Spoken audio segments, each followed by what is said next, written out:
Kate Brennan's hands shook as she struck the match. 6 months, 2 weeks, 3 days since they buried Daniel. 6 months of lighting this lantern on the barn roof every sunset, a signal for help that never came.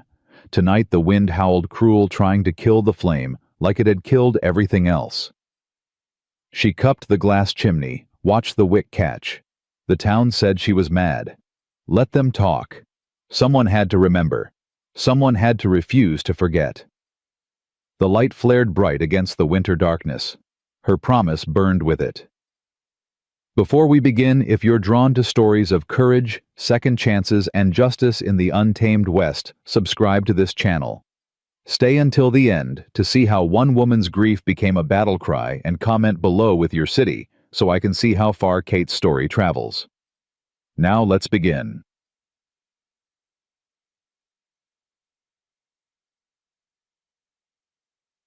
Cole Hartley saw the light 3 nights running. He reined his horse on the ridge above the valley, watching that solitary barn glow like a fallen star. Late February cold cut through his coat sharp enough to make breathing hurt. Below a small homestead huddled against the wind, and on the barn roof, impossibly, a lantern burned.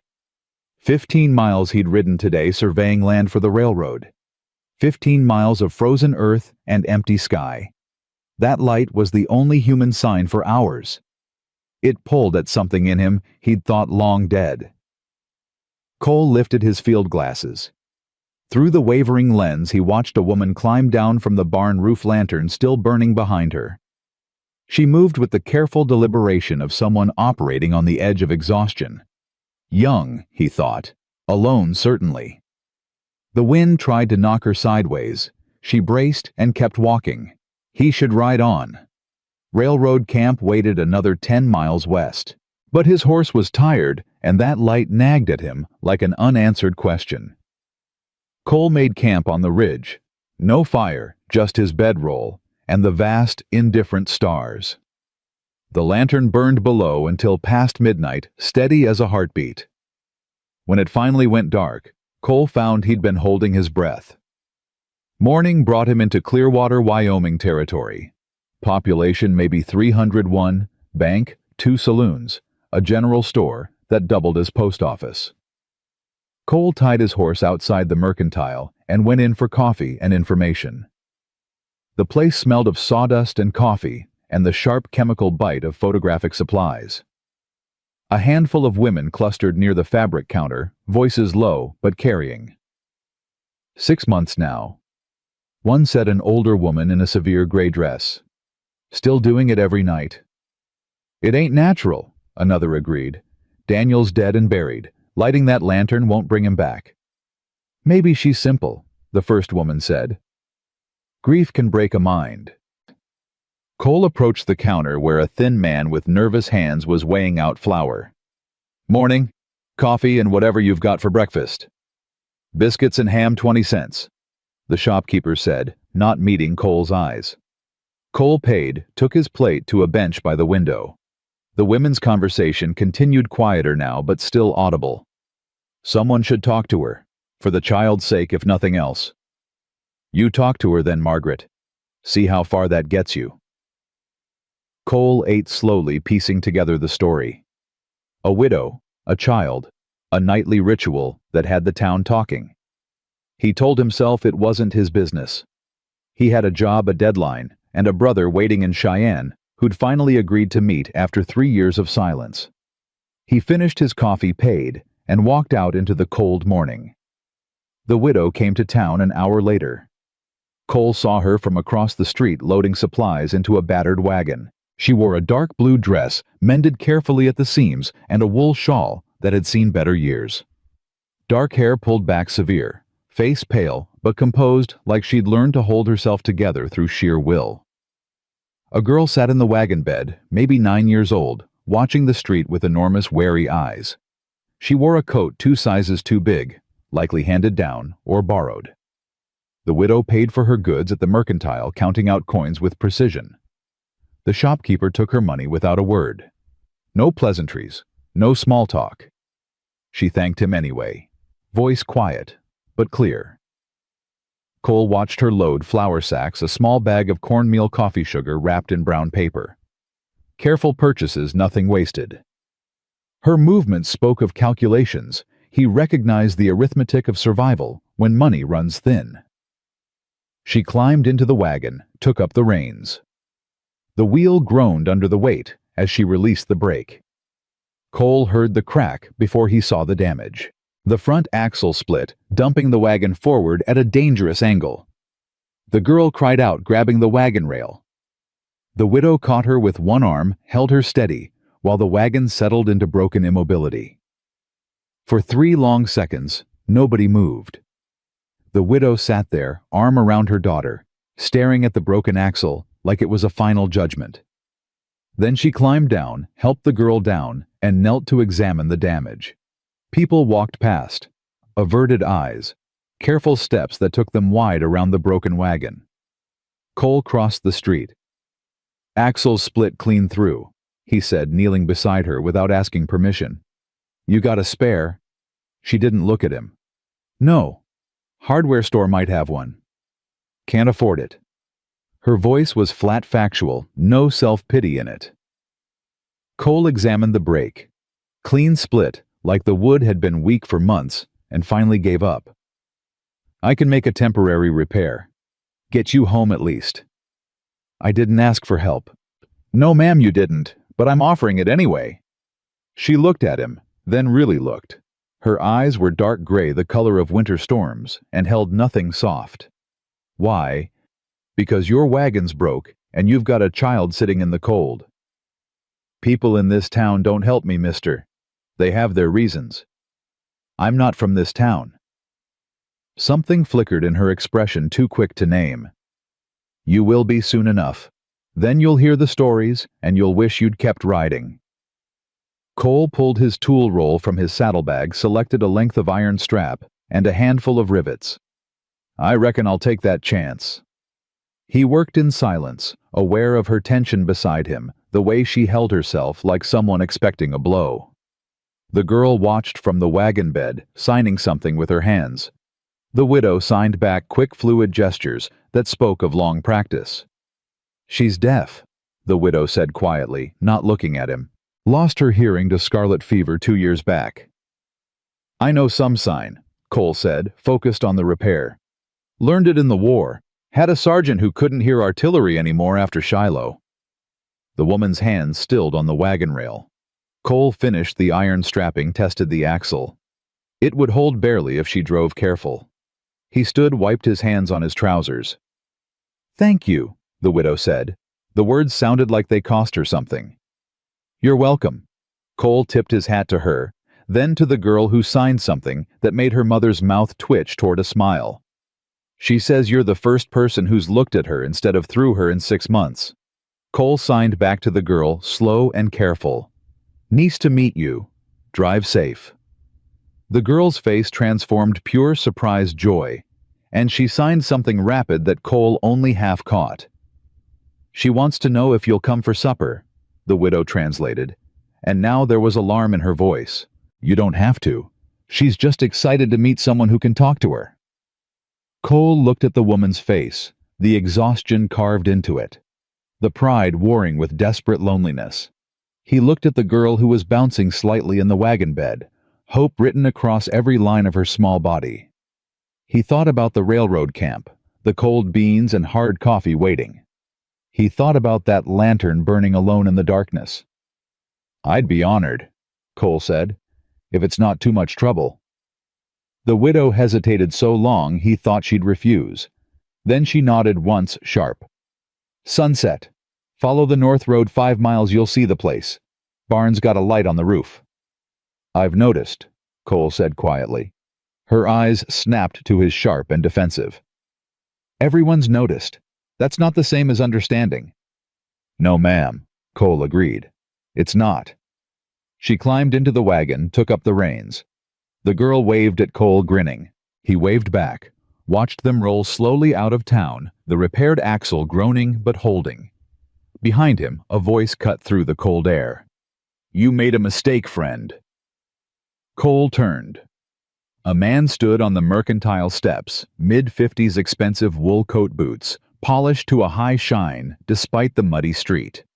He had the look of someone accustomed to being obeyed, the easy confidence of power, long held. "Don't believe we've met," Cole said. "Henry Blackwell. I own the bank, the hotel, and most of the land between here and the railroad line, including the mortgage on that widow's property."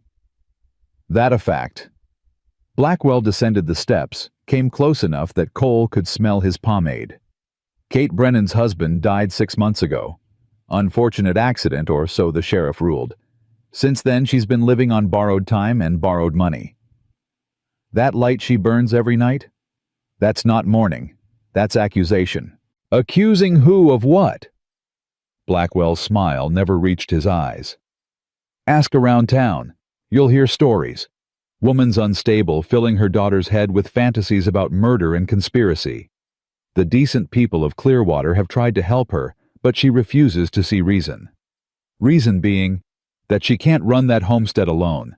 I've made her fair offers for the property, more than fair considering its condition. But she insists her husband was murdered for that land, that I somehow orchestrated it." Blackwell shook his head, the picture of patient bewilderment. "It's sad, really. Grief can twist a mind." Cole kept his voice level. "And you're telling me this why?" "Because you seem like a decent man who made a charitable gesture. I'm warning you as one gentleman to another that Kate Brennan is trouble. Men who get close to her have a habit of meeting bad ends. Her husband's not the first. There was a farmhand 3 years back tried to court her before she married Daniel. Found dead in a ravine, neck broken. Some said it was an accident. Others—" Blackwell shrugged eloquently. "I'd hate to see you become another tragedy in her collection." "Appreciate the concern," Cole said flatly. "But I'm just having supper with a widow and her daughter, nothing more." "Of course." Blackwell stepped back, still smiling. "Enjoy your evening, Mr. Hartley, Cole Hartley." Something shifted in Blackwell's expression, too quick to catch. "Hartley. That name's familiar. You wouldn't be related to Thomas Hartley, would you? Works for the Railroad Survey Office?" Cole's jaw tightened. "My brother." "Excellent man. Very accommodating in his assessments. I'm sure you'll be the same." Blackwell tipped his hat. "Good day, Mr. Hartley. And do be careful on those northern roads. Dangerous country after dark." Cole watched him walk away, everything in the man's posture radiating satisfied confidence. People stepped aside for Blackwell on the boardwalk, respectful nods and murmured greetings. Power recognized and deferred to. Cole went back to his horse, mind working. Thomas working for Blackwell's railroad interests. Kate Brennan's husband dead under suspicious circumstances. A town unified in treating one woman like a contagion, and that lantern burning every night a signal, or a promise, or maybe both. He told himself to ride away. This wasn't his fight. He had enough ghosts without collecting other people's. But that girl's face kept returning to him, the pure joy at being seen, being acknowledged. And Kate's eyes holding storms and accusations and a refusal to surrender that reminded him of things he'd lost. Cole mounted up, turned his horse north. The homestead appeared as the sun touched the horizon, exactly as Kate had said 5 miles out on a road that was more hope than reality. The barn stood first weathered gray wood that had seen decades of hard use. Behind it, a small cabin with a stone chimney trailing smoke. Corrals held maybe 20 head of cattle, thin but alive. A chicken coop, a root cellar, a vegetable garden sleeping under winter mulch. And on the barn roof, already lit against the gathering darkness, a lantern burned. Cole dismounted in the yard. The cabin door opened before he could knock. Kate stood framed in lamplight, her daughter hovering behind her, practically vibrating with excitement. "Mr. Hartley," Kate said. No smile, no warmth, but she stepped aside. "Come in." The cabin was small, but scrupulously clean. One room divided by function, a cooking area with a wood stove. A table with 4 mismatched chairs. Two narrow beds against the far wall separated by a curtain. The walls held practical things, tools and supplies. Nothing decorative except a single framed photograph on a shelf beside the stove. A man in his early 30s, dark hair, laughing eyes, one arm around Kate, who looked younger and unbroken. Both of them squinting into sunlight, happy. Cole looked away from the photograph, found Kate watching him with that wary, defensive expression. "That's Daniel?" she said quietly. "In case you were wondering." He looked happy. He was. She turned away, began setting plates on the table. "We both were." The girl tugged Cole's sleeve, signed rapidly. He caught maybe half of it. "Lily wants to know if you like venison stew," Kate translated. "It's all we have and it's mostly potatoes, but—" "Smells wonderful," Cole said honestly. The cabin was warm, the stew simmering, and something in him that had been frozen for years began very slightly to thaw. They ate in near silence, Lily signing occasionally to her mother, Kate answering in sign, and sometimes in voice, for Cole's benefit. The stew was thin, but seasoned, well stretched with potatoes and wild onions. They ate carefully, making it last, and Cole understood without being told that supplies were calculated down to the day. After Lily signed something urgent to her mother. "She wants to show you her drawings," Kate said, resignation in her voice. "Fair warning, she's persistent."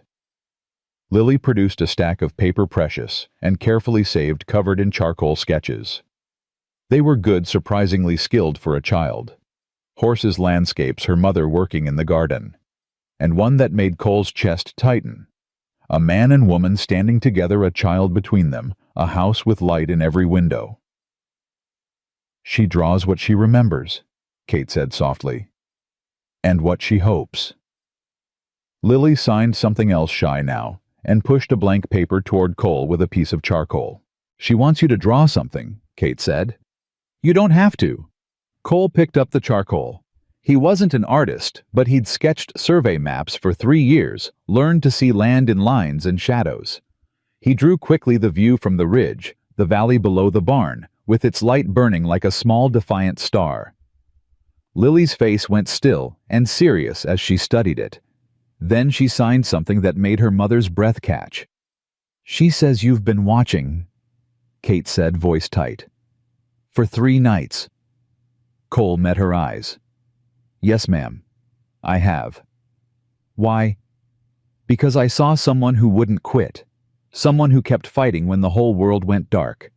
I respect that." Kate stood abruptly, began clearing plates with sharp movements. "You don't know anything about me, Mr. Hartley, about what I'm fighting or why." "Then tell me." She froze at the wash basin, hands gripping the edge. Lily watched her mother with worried eyes. "Daniel didn't die in an accident," Kate said finally. Each word came hard, like pulling arrows from a wound. "He was murdered, shot twice in the back on his own land, his horse driven off, made to look like he'd been thrown and dragged. The sheriff took one look and called it misadventure. Case closed." "But you don't believe that." Kate turned, and her face held something beyond grief. Something cold and bright and dangerous. "I found the casings. 45 caliber, 2 of them 20 feet from where they claimed he fell. I showed them to the sheriff. He said Daniel could have been carrying them, dropped them when he fell." "That's horseshit," Cole said quietly. "Yes." Kate's voice was steady now, hardened by months of being dismissed. 2 weeks before he died, Henry Blackwell offered to buy our land. Daniel refused. "We have water rights to Clearwater Creek, you see. The railroad wants to run a spur line through this valley. They need water for the steam engines. Blackwell's been buying up every property with creek access one way or another." "One way or another," Cole repeated, understanding. "Daniel was the holdout. We'd built this place from nothing, broke our backs on this land. He wouldn't sell. So 3 days after his last meeting with Blackwell, my husband rode out to check the fence line and never came home." Lily had gone very still, watching her mother sign the story simultaneously for her benefit. The girl's small hands clenched into fists on the table. "The lantern," Cole said. "That's why you light it." Every night at sunset, Daniel and I had a signal. If either of us got into trouble, we'd light the lantern on the barn roof. Help would come from the nearest ranch, the Morrisons, about 8 miles east. They'd see it and ride over. Kate's voice fractured slightly. The night he died, I lit it as soon as his horse came back without him. I kept it burning until past dawn. The Morrisons never came. Why not? Kate's laugh was bitter. Because Blackwell bought their property 2 months earlier. They moved to Colorado. I didn't know. Daniel and I had been so focused on our own troubles we'd lost track.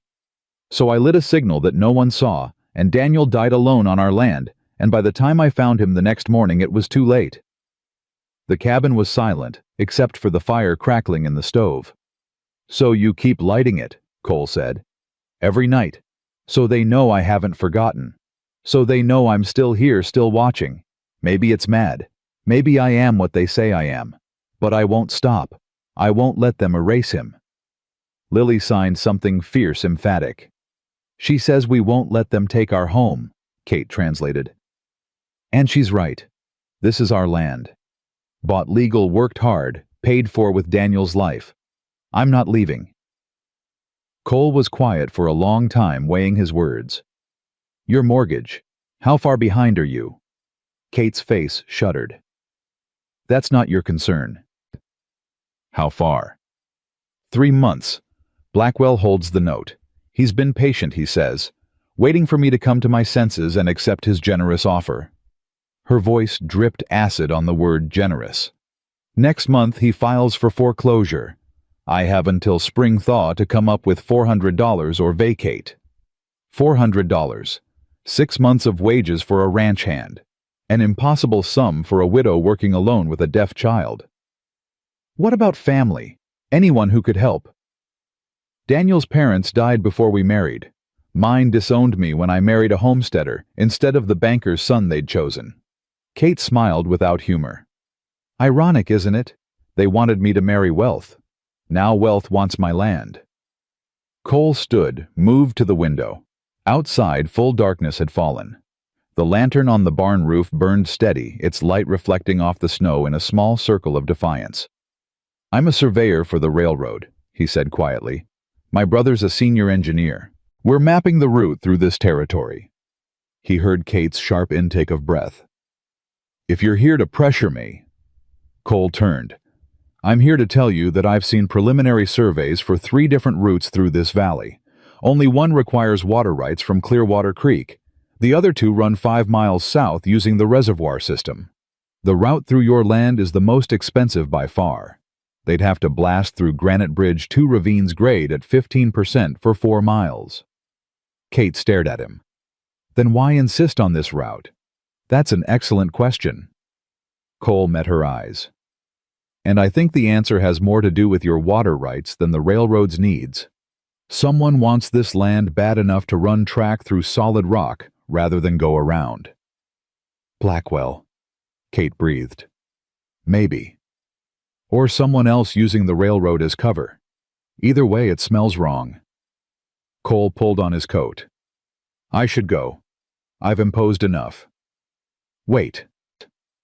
Kate stepped forward, something desperate breaking through her careful control. You believe me?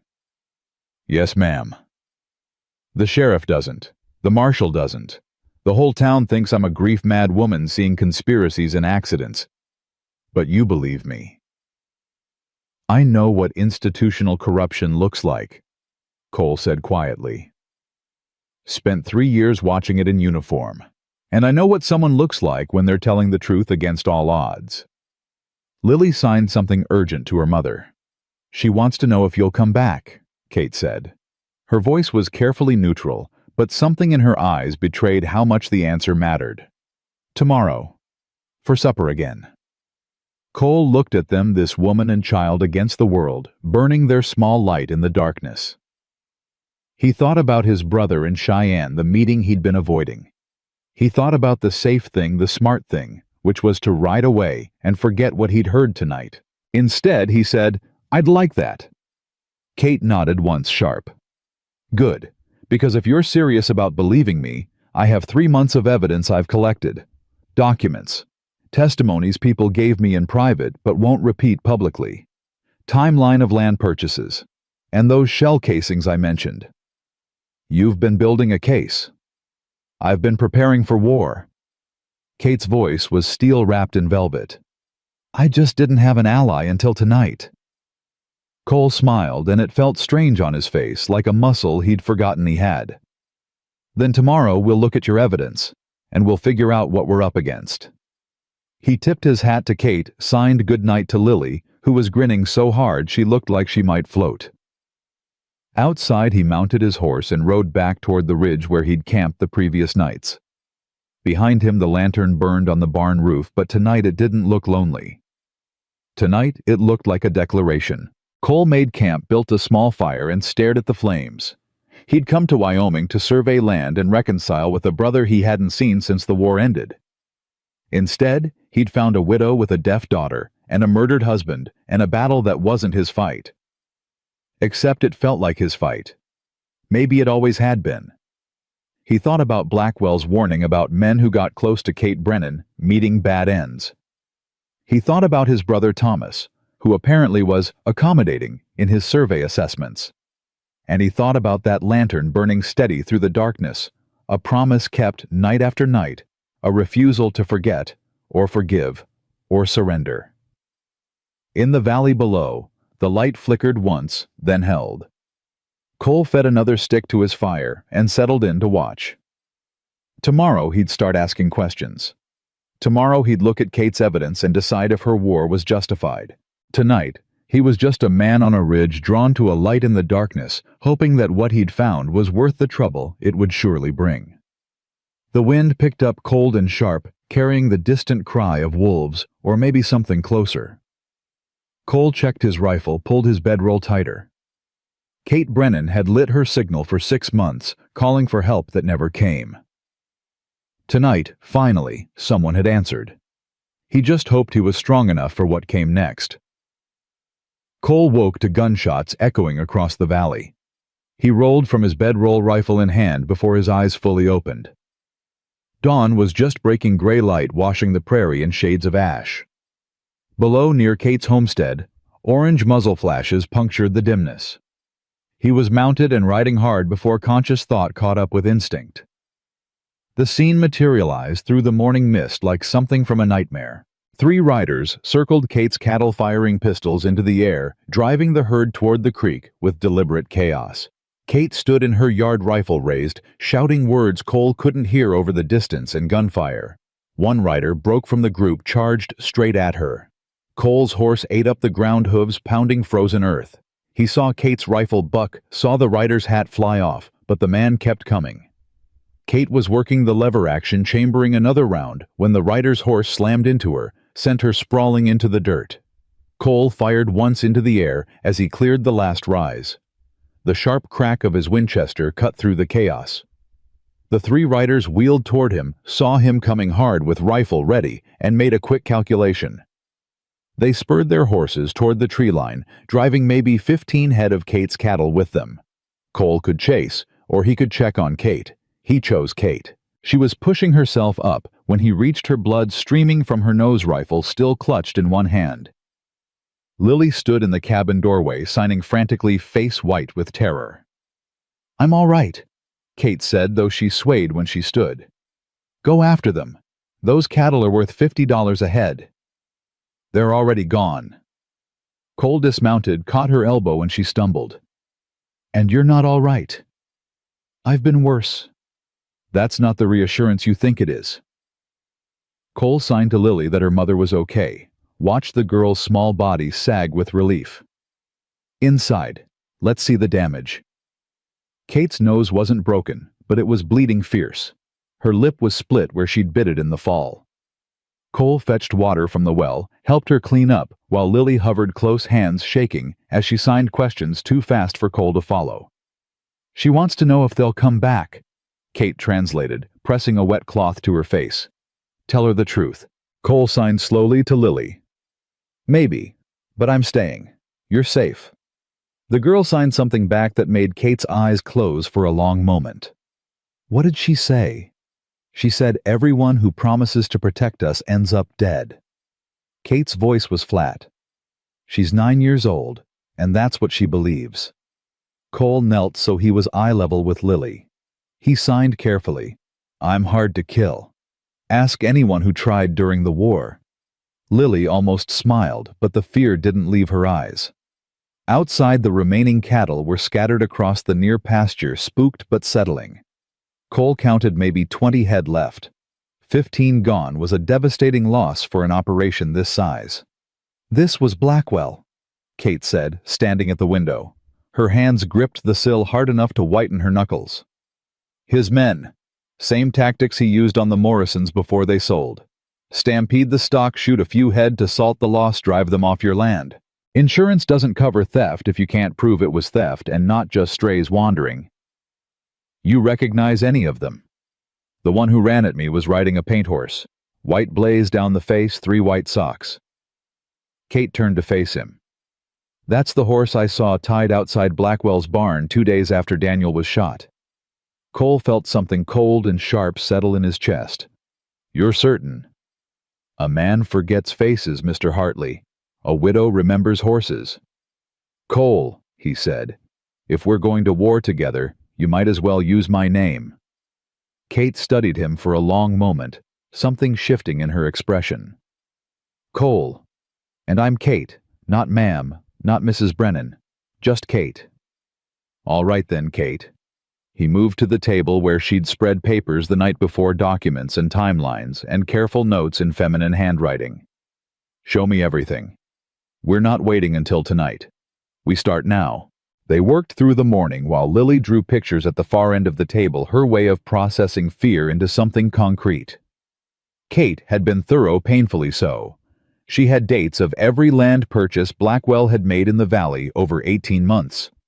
Prices paid always just slightly above market value, except for 3 properties that had sold for well below value after sudden misfortunes. The Johnsons lost their barn to fire 3 weeks before they sold, Kate said, pointing to an entry. The Chengs had their well poisoned, killed 6 head of cattle before they figured it out. The Talbots, their eldest son, got beaten half to death in town. Nobody saw who did it.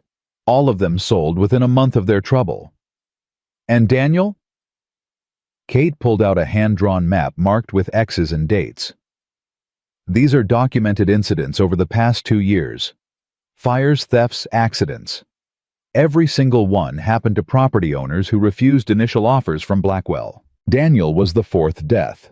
The others were ruled accidental, just like his. Cole studied the map, seeing the pattern emerge like bone through water. The sheriff's seen this. Sheriff Moss is Blackwell's second cousin. He looked at my evidence for about 30 seconds and told me grief was making me see patterns in coincidence. Kate's voice went hard. Then he suggested I might be happier somewhere else, somewhere I could start fresh without painful memories. Generous of him, wasn't it? Kate pulled out another document, this one official looking with stamps and seals. This is the survey report my husband requested 6 weeks before he died. Independent surveyor out of Cheyenne, man named Patterson. He mapped 3 possible railroad routes through this valley. The route through our property was ranked dead last in feasibility due to terrain and construction costs. Cole picked up the report, read through technical language he understood too well. Patterson's assessment was thorough and damning.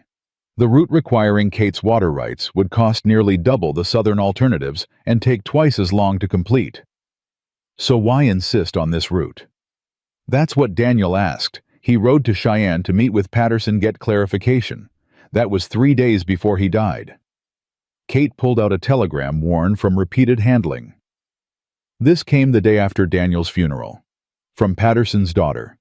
Her father died in his sleep 2 days after meeting with Daniel. Heart attack, the doctor said. He was 43 years old and healthy as a horse. Cole set down the telegram, feeling the web tighten. 2 men dead within days of each other, both connected to railroad surveys that don't make economic sense. 3 men, Kate corrected quietly. The ranch hand I mentioned, the one who died before I married Daniel. His name was Samuel Chen, brother to the family that sold after their well was poisoned. Samuel worked for the Railroad Survey Office. He died 6 months after telling me he'd found irregularities in land assessments. The cabin went very quiet. "You're not cursed," Cole said finally. "You're dangerous. You're a threat to someone making a lot of money from very illegal activities, and they've spent 2 years trying to eliminate that threat." "So what do I do?" Kate's voice cracked slightly. "The sheriff won't listen. The marshal's office sent one deputy who talked to Blackwell and rode away satisfied. I have evidence, but no one with authority will look at it. And every day I stay here, I'm risking my daughter's life." Lily signed something sharp and emphatic. "She says she's not leaving," Kate translated. "This is her home." Cole looked at the girl, chin raised in defiance identical to her mother's, and felt something shift in his chest. "Then we make them look at the evidence. We go over the local authorities' heads straight to the territorial capital. We file a formal complaint with the Land Office, the Marshal Service, and the Railroad Commission simultaneously. Make enough noise that they can't ignore it. Blackwell will know the moment I leave town. So we don't tell him you're leaving. You stay here, business as usual. I ride to Cheyenne, file the complaints, bring back federal authorities to investigate." Cole met her eyes. "I'm a surveyor with the railroad. My testimony carries weight, and I have access to my brother's survey records, which I'm guessing will show some very interesting discrepancies with Patterson's independent assessment." Kate was quiet for a long moment, hope and fear warring in her expression. "Your brother, the one Blackwell said was accommodating.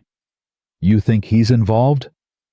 "I think Thomas is very good at not asking questions when the pay is generous." Cole's voice went flat.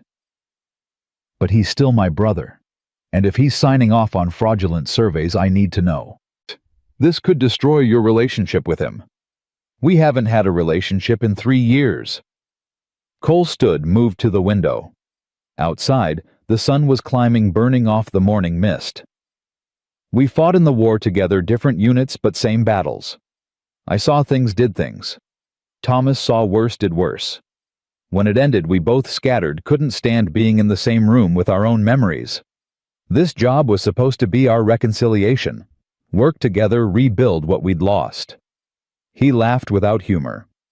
"Turns out maybe we lost it for good reason." Kate stood beside him, close enough that he could feel her warmth in the cold cabin. "I'm sorry. Don't be. Some things break and don't mend. But some things are worth breaking yourself to protect." He looked down at her. "Your daughter. Your home. Your husband's memory. Those are worth it."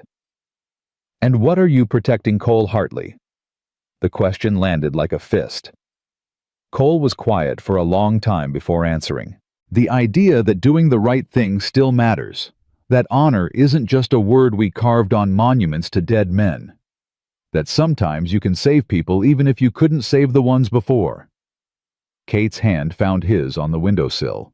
Brief pressure, then withdrawn. "Then we're fighting for the same thing." A knock at the door shattered the moment. Cole's hand went to his pistol. Kate crossed to the rifle, leaning by the door. Lily scrambled under the table, practiced movement that broke Cole's heart. "Mrs. Brennan?" A woman's voice, elderly, breathless. "It's Iris Talbot. Please, I need to talk to you." Kate opened the door to reveal a woman, maybe 70, gray hair escaping a hastily pinned bun shawl clutched tight against the cold. Her face was lined deep with years of sun and worry, and tears tracked through the dust on her cheeks. "Mrs. Talbot." Kate pulled her inside. "What's wrong?" "My grandson, James, the one who was beaten last year." The old woman's hands shook. "They came for him again last night, broke into our house, dragged him from his bed, beat him in our own yard while we watched. Said if we testified about anything next time they'd kill him." Kate's face went white. "Testified about what?" "About what I saw the day your husband died." Mrs. Talbot collapsed into a chair, years of held secrets spilling out. "I was berry picking up on the North Ridge. I saw 3 riders follow your Daniel out to the fence line. Saw them shoot him off his horse. saw them fire into the ground around his body to make it look like he'd been dragged. Then they drove his horse toward your homestead and rode off south. I knew I should tell someone, but I was afraid. Still am. But after what they did to James..." She broke down, shoulders heaving. Kate knelt beside her, gripped her hands. "Tell me exactly what you saw. Every detail." Mrs. Talbot's voice shook but held. 3 men. One on a paint horse with a white blaze that was the leader. Another on a big bay gelding man had a scar down his left cheek. I saw it when he turned. Third one was younger, nervous looking on a dun mare. They shot your Daniel twice in the back close range. Murder plain and simple. Would you testify to this in court? They'll kill my grandson. They'll kill him anyway if we don't stop them. Kate's voice was gentle, but relentless.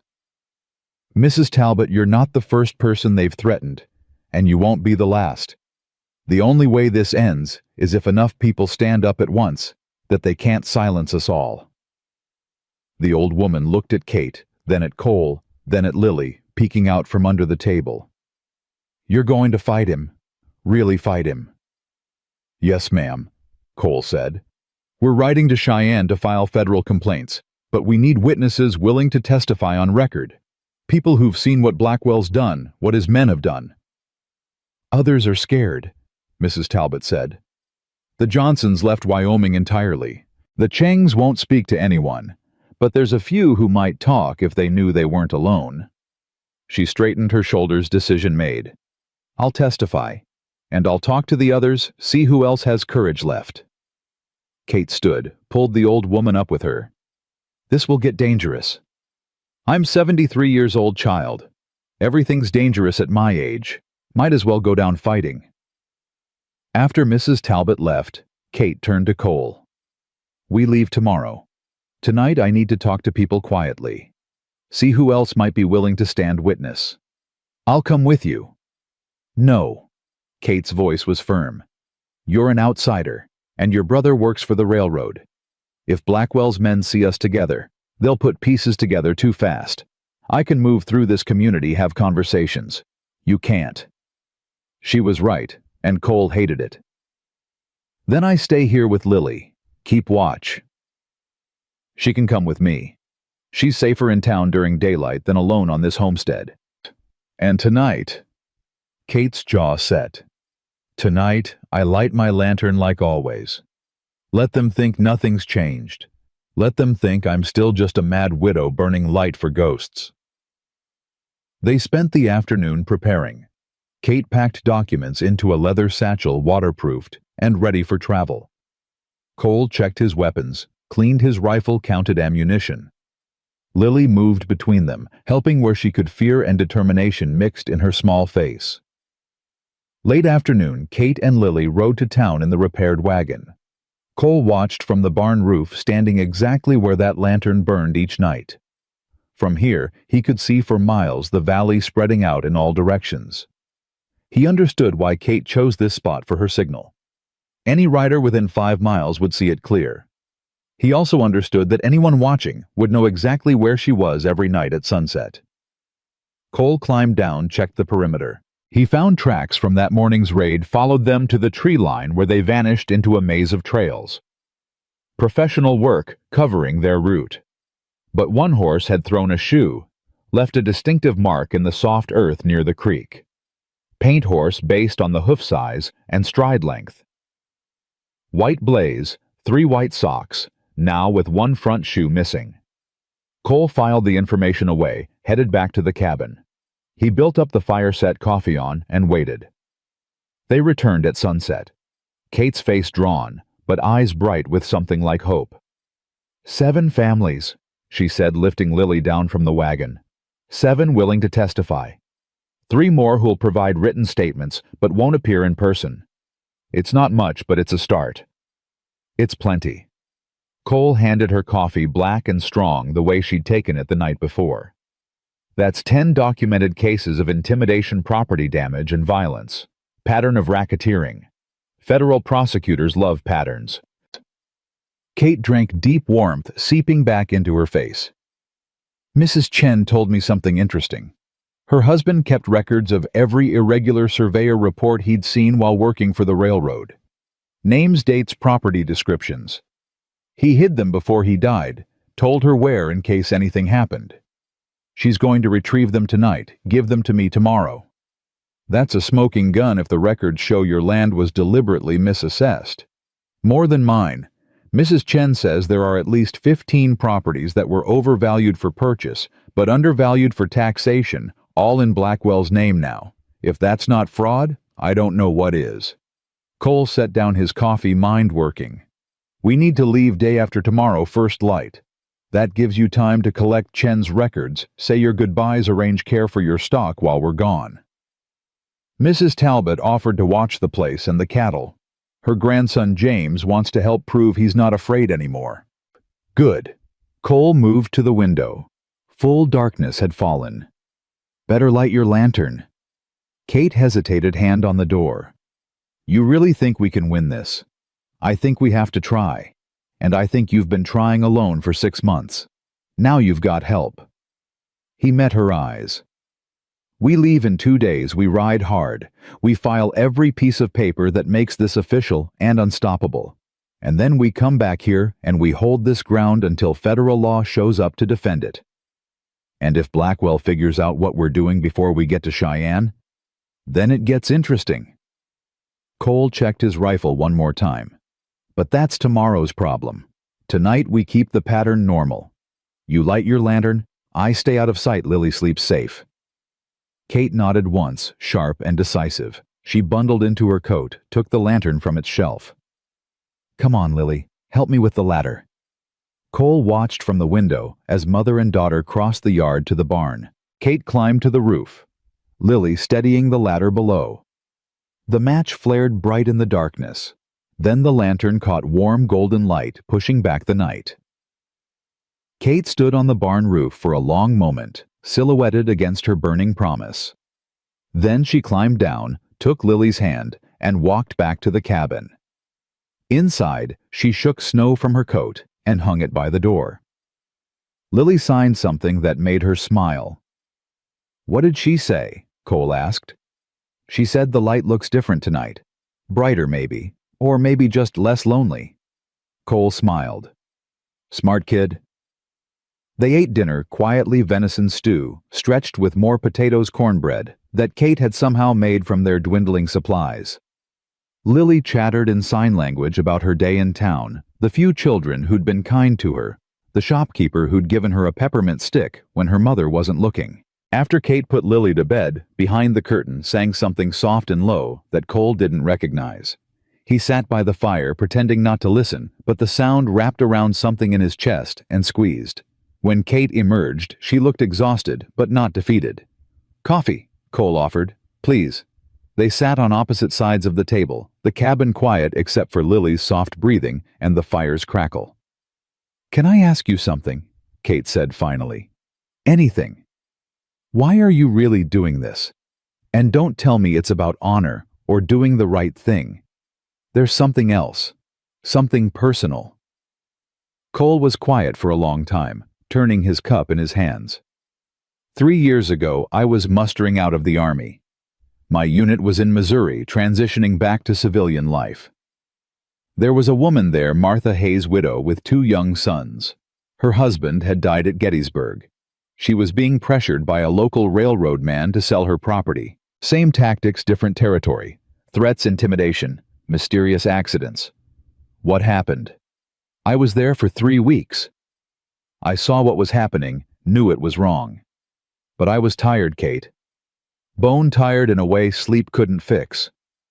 I'd spent 4 years fighting, watching men die, dealing death. I just wanted to be done with it all. So I told myself it wasn't my fight, that she had neighbors who'd help, that the law would sort it out eventually. Did it? Her barn burned down 2 weeks after I left. Both boys were inside helping with evening chores. They got out, but the younger one, Timothy, 8 years old, he had burns over half his body. Died 3 days later in agony. Cole's voice had gone flat, empty. Martha sold the property for nothing. Last I heard, she'd lost the other boy to an orphanage, couldn't care for him alone. Kate reached across the table, covered his hand with hers. That wasn't your fault. Wasn't it? I saw the pattern. I knew what was coming. I could have stayed, could have helped. Instead, I walked away because I was tired. Cole looked up at her. I'm not walking away this time. I'm not leaving you and Lily to face this alone so I can tell myself it wasn't my fight. It is my fight now. I'm making it my fight. Cole, you asked why I'm doing this. That's why. Because I have to believe that this time I can be strong enough. That this time I won't fail. His hand turned under hers, gripped tight. And because when I saw that lantern burning, when I saw you standing alone against the whole damn world, I saw someone worth fighting for. Worth fighting with. Kate's eyes glistened in the firelight. I'm scared. Me too. If this goes wrong, if they come for us before we reach Cheyenne, then we fight. And if we go down, making so much noise that someone has to pay attention. Kate laughed shaky, but real. You're either very brave or very stupid, Cole Hartley. Most people say both. She squeezed his hand once more, then withdrew. We should sleep. Long day tomorrow. Take the bed. I'll take the floor by the door. You don't have to. Yes, I do. Anyone comes through that door tonight, they go through me first. Something passed between them, wordless understanding. Kate nodded. Rose moved to her bed. She lay down fully clothed except for Boots' rifle within arm's reach. Cole spread his bedroll by the door pistol on one side, rifle on the other. Through the window he could see the lantern burning on the barn roof, steady and bright. He watched it until his eyes grew heavy, until the day's exhaustion pulled him under. His last thought before sleep was that the light really did look different tonight. Less like a cry for help, more like a declaration of war. Morning came too soon and too cold.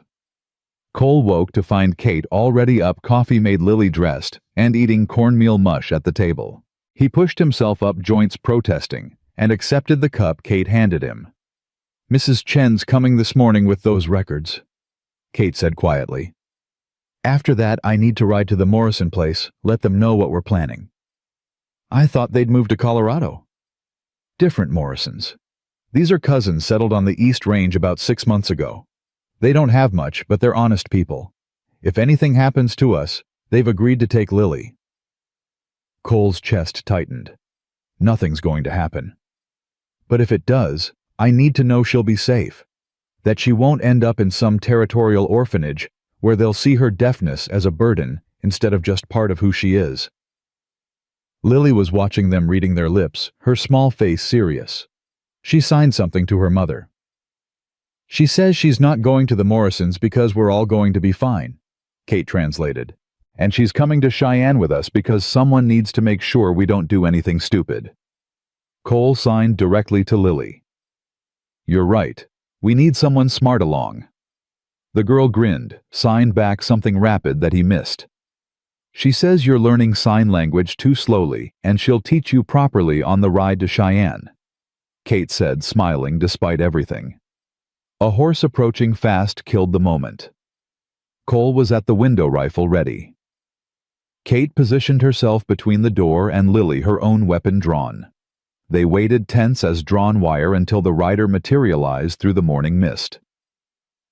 Mrs. Chen riding hard, a bundle clutched to her chest. Kate threw open the door. What's wrong? The old woman practically fell from her horse, gasping. They know.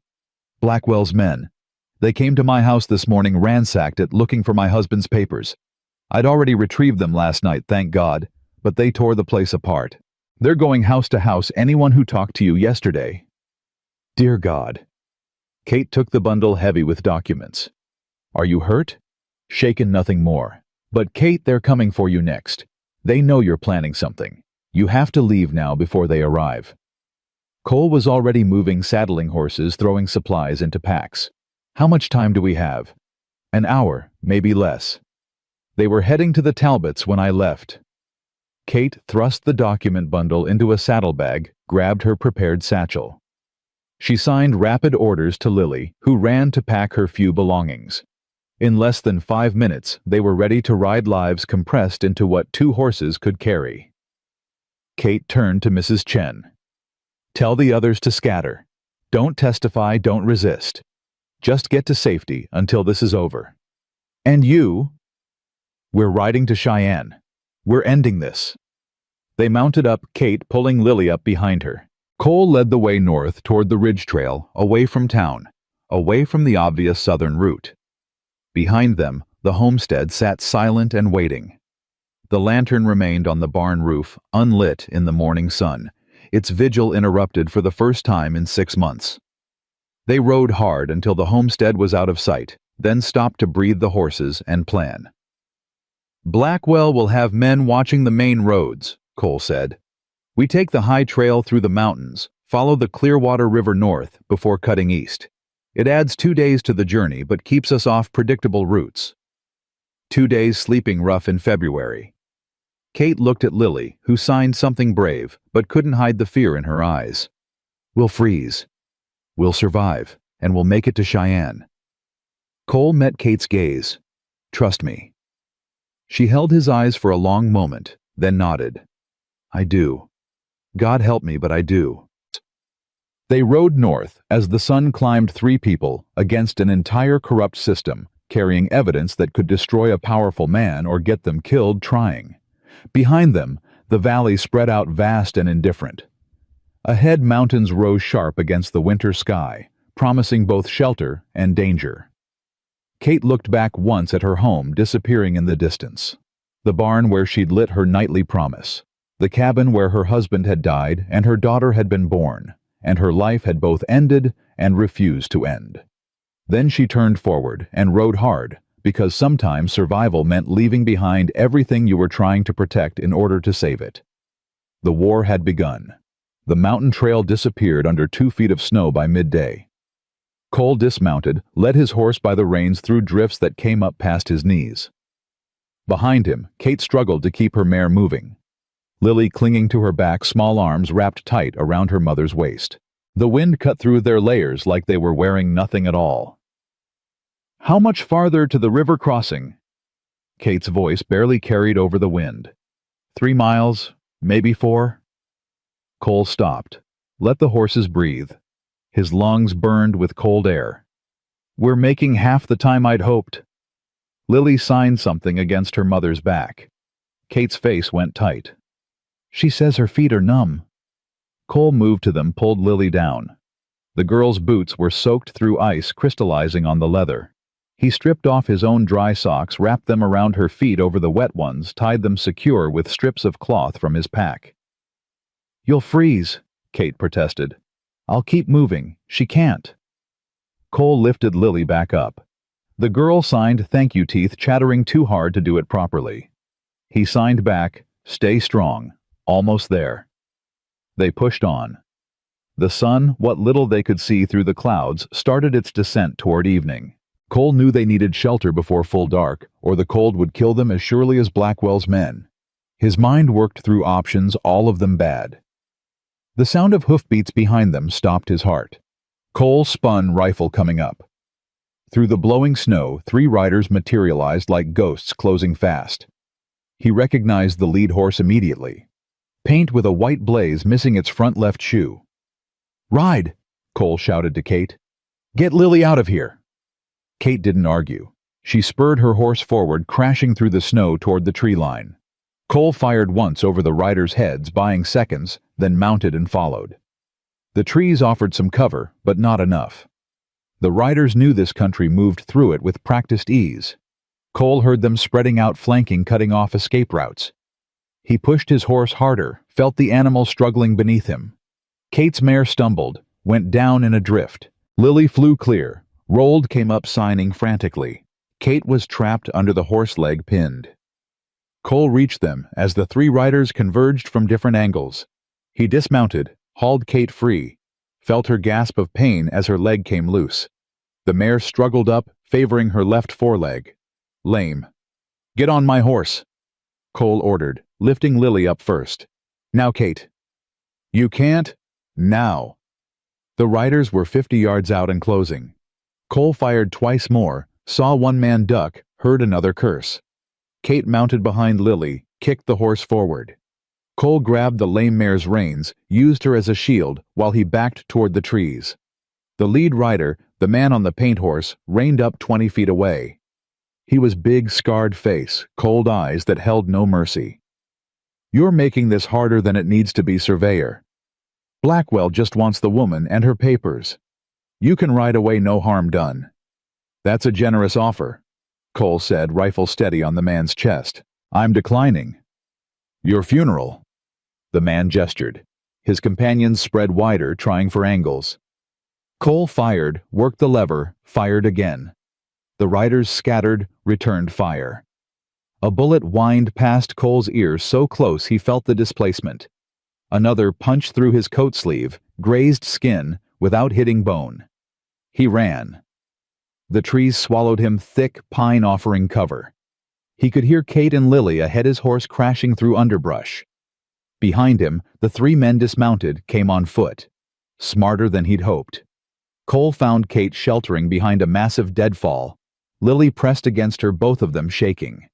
He slid in beside them, checked his ammunition. 4 rounds left in the rifle, 6 in his pistol. Against 3 men with repeating rifles and probably more ammunition than they'd need. "There's a cave system about a mile north," Cole said quietly. "My brother and I used to explore it as boys when our father worked surveying contracts in this territory. If we can reach it before they catch us, we can lose them in the tunnels. If they don't just wait us out at the entrance. They might, but at least we'll be out of this cold." Cole signed to Lily. "Follow close. Stay quiet. Be brave." The girl signed back, "Always." They moved as quietly as possible through the snow and deadfall. Behind them, Cole could hear the men calling to each other, coordinating their search. Professional hunters, patient and methodical. Kate's injured leg slowed them. She bit back sounds of pain, but Cole saw it in the way she moved. Weight favoring her right side, each step costing her. Lily helped as much as a 9-year-old could, supporting her mother's elbow, signing encouragement. The cave entrance appeared like salvation, a black mouth in the granite cliff face, half hidden by pine branches. Cole had found it 15 years ago, exploring with Thomas during one of their father's survey trips. The main chamber was large enough for the horse and went deep enough that they'd be invisible from outside. "Inside, quick!" Cole led the horse in first, felt the temperature rise immediately as they moved beyond the wind's reach. The cave smelled of earth and animal musk, but was blessedly dry. Kate collapsed against the stone wall, legs stretched out, breathing hard. Lily curled against her, seeking warmth. Cole moved to the entrance, listened. Voices carried on the wind, closer now. "Tracks lead this way. Can't have gone far. Woman's injured. Find them before Blackwell hears we lost them." Cole pressed back into the shadows, rifle ready. He watched the paint horse pass within 30 feet of the cave entrance, its rider scanning the rocks. The man's face was visible in profile now. The scar Mrs. Talbot had described ran from temple to jaw, puckered and old. The rider moved past without seeing them. Cole waited, counting his heartbeats until the voices faded to nothing. Then he waited longer until he was certain they'd moved on. Only then did he risk moving deeper into the cave to where Kate and Lily huddled together. "They're past us," he said quietly. "For now." Kate nodded, teeth chattering. "How long do we wait?" "Until dark. Then we move again, different direction. Make them think we doubled back toward Clearwater." Cole pulled supplies from his saddlebag, distributed what little food they had. Hardtack jerky, a canteen half frozen. "Eat. We need the energy." They ate in silence, exhaustion settling over them like a physical weight. Lily signed a question to her mother. "She wants to know if we're going to die out here." Kate translated, voice breaking slightly. Cole knelt in front of Lily, made sure she could see his face in the dim light filtering from the cave mouth. He signed slowly, carefully. "No. We survive. We fight. We win." Lily studied his face, searching for truth. Whatever she found there seemed to satisfy her because she nodded. signed back. Okay, I believe you. Cole settled against the wall beside Kate, close enough to share warmth. Outside, the wind howled like something alive and furious. Inside, the cave held them in stone arms, temporary sanctuary from both weather and pursuit. "Tell me about your brother," Kate said after a while. "The one we're riding to confront." Cole was quiet for a long moment. "Thomas is 3 years younger than me. Always was the smart one, the one who could charm anyone, talk his way out of trouble.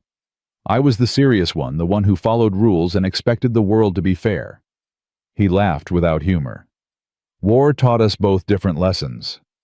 What happened between you?" "Shiloh. Second day of fighting. I was with the Ohio Volunteers.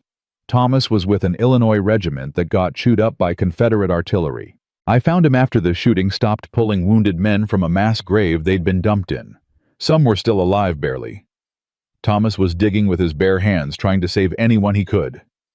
Cole's voice went distant, seeing something Kate couldn't. "There was a boy, maybe 16, gut shot, crying for his mother. Thomas held him while he died, promised him he'd write to his family, tell them he'd been brave.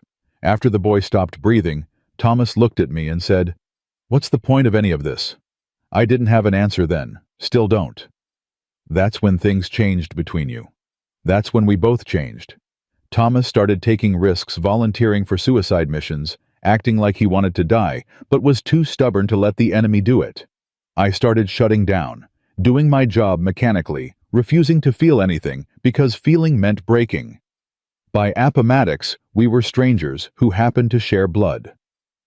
Kate's hand found his in the darkness. "And now you're about to ask him if he's part of a conspiracy that killed my husband. Now I'm about to find out if my brother's the man I thought he was, or someone I never knew at all." Cole's fingers tightened around hers. "Either way, I'm not letting Blackwell win, even if it costs me the last family I have. That's a high price." "Some things are worth any price." Cole looked at her shadows, hiding most of her face, but not the strength in her eyes.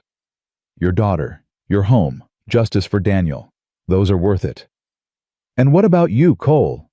What are you worth?" The question hit harder than expected. "I don't know anymore. Maybe I'm trying to find out." Lily stirred between them, signing something sleepy. Kate pulled her daughter close, hummed that low, soft melody Cole had heard before. The girl's eyes closed, exhaustion finally claiming her. "What's that song?" Cole asked. "Something my mother used to sing. Old Scottish ballad about a woman waiting for her love to return from sea. He never does, but she keeps watching the horizon anyway." Kate's voice caught. "I always thought it was romantic when I was young. Now, I think it's just sad." "Maybe it's both." "Maybe." Kate rested her head against the stone wall. "Cole, if something happens to me before we reach Cheyenne, nothing's going to happen. But if it does, promise me you'll get Lily to the Morrisons. Promise me you'll make sure those documents reach federal authorities. Promise me Daniel's death won't be for nothing." Cole turned to face her fully. "I promise. But you're going to be there to see it through. We both are." "How can you be so certain?" "Because I've lost before. I know what it feels like to give up, to let the darkness win, and I'm not doing it again." His voice went fierce. "We're getting out of these mountains. We're reaching Cheyenne. We're burning Blackwell's empire to the ground. And then we're going home to your homestead, and you're going to light that lantern, not because you're mourning, but because you're celebrating. That's how this ends." Kate's eyes glistened. "You make it sound possible." "It is possible. It's just not easy." Cole released her hand, moved back to the cave entrance to keep watch. "Sleep if you can. We move in 3 hours." Kate settled against the wall, Lily curled in her arms. Cole watched them for a moment, this woman and child who'd become worth fighting for, worth dying for if it came to that. Then he turned his attention to the darkness outside, rifle across his knees, waiting for either safety or trouble. Both eventually came. The trouble arrived first, just after full dark. Cole heard them before he saw them, the three riders returning, moving slowly through the trees. They doubled back, searching the areas they'd already covered. Smart and persistent. Cole retreated deeper into the cave, woke Kate with a hand over her mouth. Her eyes snapped open, instantly alert. He signed to them both. Quiet. They're close. Outside, the riders stopped almost directly in front of the cave entrance. They could have gone to ground anywhere in these rocks, one voice said. We could search for days and not find them. Blackwell wants them dead or captured by morning. The scarred man's voice cold and flat. Those are our orders. We don't go back empty-handed. So what do you suggest? We can't track in the dark. We wait. They have to come out eventually. Cold or hunger will drive them toward the lowlands. We set up watch points on the likely routes, take them when they move. And if they freeze to death in the meantime, then we recover the bodies and the documents. Either way, Blackwell gets what he wants. The voices moved away, planning their ambush points. Cole waited until he was certain they'd gone, then turned to Kate and Lily. Both were wide awake now, fear written across their faces. They're setting up ambush points on the trails down, Cole whispered. We can't go that way. Then how do we get out of these mountains? Cole thought hard, pulling up memories from 15 years ago. These caves connect to a tunnel system that runs under the ridge. Thomas and I explored maybe half of it before our father forbade us from going deeper. But I remember it came out somewhere on the eastern slope near the river valley. If we can navigate through, we come out behind their ambush points. In complete darkness, through unmapped caves, with a child and limited supplies. Kate's voice was tight. That's suicide. Staying here is guaranteed death. The tunnel is just possible death. Cole met her eyes. I'm not going to lie and say it's safe, but it's the only option that gives us a chance. Kate looked at Lily, signing the situation. The girl's face went pale, but she signed back something emphatic. She says we go through the caves, Kate translated. She's not afraid of the dark.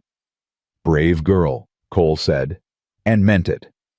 They gathered their supplies, abandoned the horse with enough food and water to last several days in hopes that if they died in the tunnels, at least the animal would survive. Cole fashioned torches from pine branches and strips of cloth soaked in what little lantern oil they had. 3 torches total, maybe 2 hours of light if they were careful. The tunnel entrance was at the back of the cave, partially collapsed, but wide enough for them to squeeze through single file. Cole went first, torch held high, testing each step before committing his weight. Behind him, Kate followed with Lily on her back, the girl's arms wrapped tight around her mother's neck. The tunnel angled down sharply, walls closing in, until Cole had to duck to avoid hitting his head. Water dripped somewhere in the darkness, echoing oddly. The air smelled of minerals and earth and ancient silence. How far did you and your brother get? Kate's voice echoed strangely. Maybe a quarter-mile before we hit a shaft that was too deep to climb down safely. But I remember Thomas throwing rocks into it, hearing them hit bottom after about 5 seconds. That means maybe a 100-foot drop. If there's a way around it, we can keep going. And if there's not, then we go back and take our chances with Blackwell's men. They moved in silence, conserving breath and energy. The tunnel twisted, branched, rejoined itself in patterns that made no logical sense. Twice Cole had to backtrack when passages dead-ended in collapse, or stone too solid to pass. Time lost meaning in the absolute darkness beyond their small circle of torchlight. Lily signed something against her mother's back. She hears water, Kate said. Running water, not just dripping. Cole stopped, listened. The girl was right. Somewhere ahead, water flowed with purpose. The underground river. My father's survey notes mentioned it. If we can reach it, we can follow it downstream to where it surfaces on the eastern slope. How do we cross it? Carefully. The river chamber opened suddenly, the tunnel giving way to a space so large their torchlight couldn't find the ceiling. Water rushed past, maybe 10 feet below them, black and fast and loud enough to drown out conversation. A natural stone bridge spanned it, worn smooth by millennia of water spray. Cole tested the bridge, found it solid, but treacherously slick. One at a time. Hold to the wall, don't look down. He went first, inching across back, pressed to the stone wall. The bridge was maybe 3 feet wide, worn to a rounded edge that offered no purchase. Halfway across, his foot slipped. He caught himself heart-hammering and kept moving. Kate came next. Lily still on her back, the girl's face buried against her mother's shoulder. Cole watched from the far side torch held high to light their way, holding his breath with every step. Kate's injured leg gave out 3 feet from the end. She went down hard on one knee, Lily crying out silently, arms locked around her mother's neck. Kate scrambled for purchase on the wet stone, sliding toward the edge. Cole dropped the torch, lunged forward, caught Kate's wrist. Her weight pulled him half over the bridge edge, water spray soaking them both. He hauled back muscles, screaming, pulled her up and forward, until they both collapsed on solid ground. Lily was sobbing against her mother's signs, incoherent with fear. Kate held her daughter, rocking slightly, breath coming in ragged gasps. "I've got you," Kate whispered. "I've got you, baby. We're safe." Cole retrieved the torch before it could roll into the water, checked their remaining oil. Maybe 40 minutes of light left. "We need to keep moving." Kate nodded, pushed herself up. Her leg was worse now, barely supporting weight. Cole offered his shoulder, and she took it without pride, too exhausted for dignity. They followed the river chamber downstream, walking a narrow ledge that ran along the water's edge. The sound was deafening, isolating them in their small bubble of light and movement. Lily had gone very quiet, face pressed against her mother's back, enduring. The exit came without warning, the tunnel suddenly opening onto night air and falling snow. They stumbled out into a small ravine, the underground river emerging to join a larger stream that flowed toward the valley. Behind them, the mountain rose dark and forbidding. Ahead, the eastern slope descended through pine forest toward distant lights. Civilization. Safety. Maybe. Cole checked the sky, found the North Star, oriented himself. "We're about 8 miles north of where we need to be, but we're out of the ambush zone. If we can reach the main road by dawn, we can flag down a freight wagon or mail coach." "I can't walk 8 miles, Kate said flatly. "My leg's done." "Then I'll carry you." Cole. "We didn't come through hell just to quit now."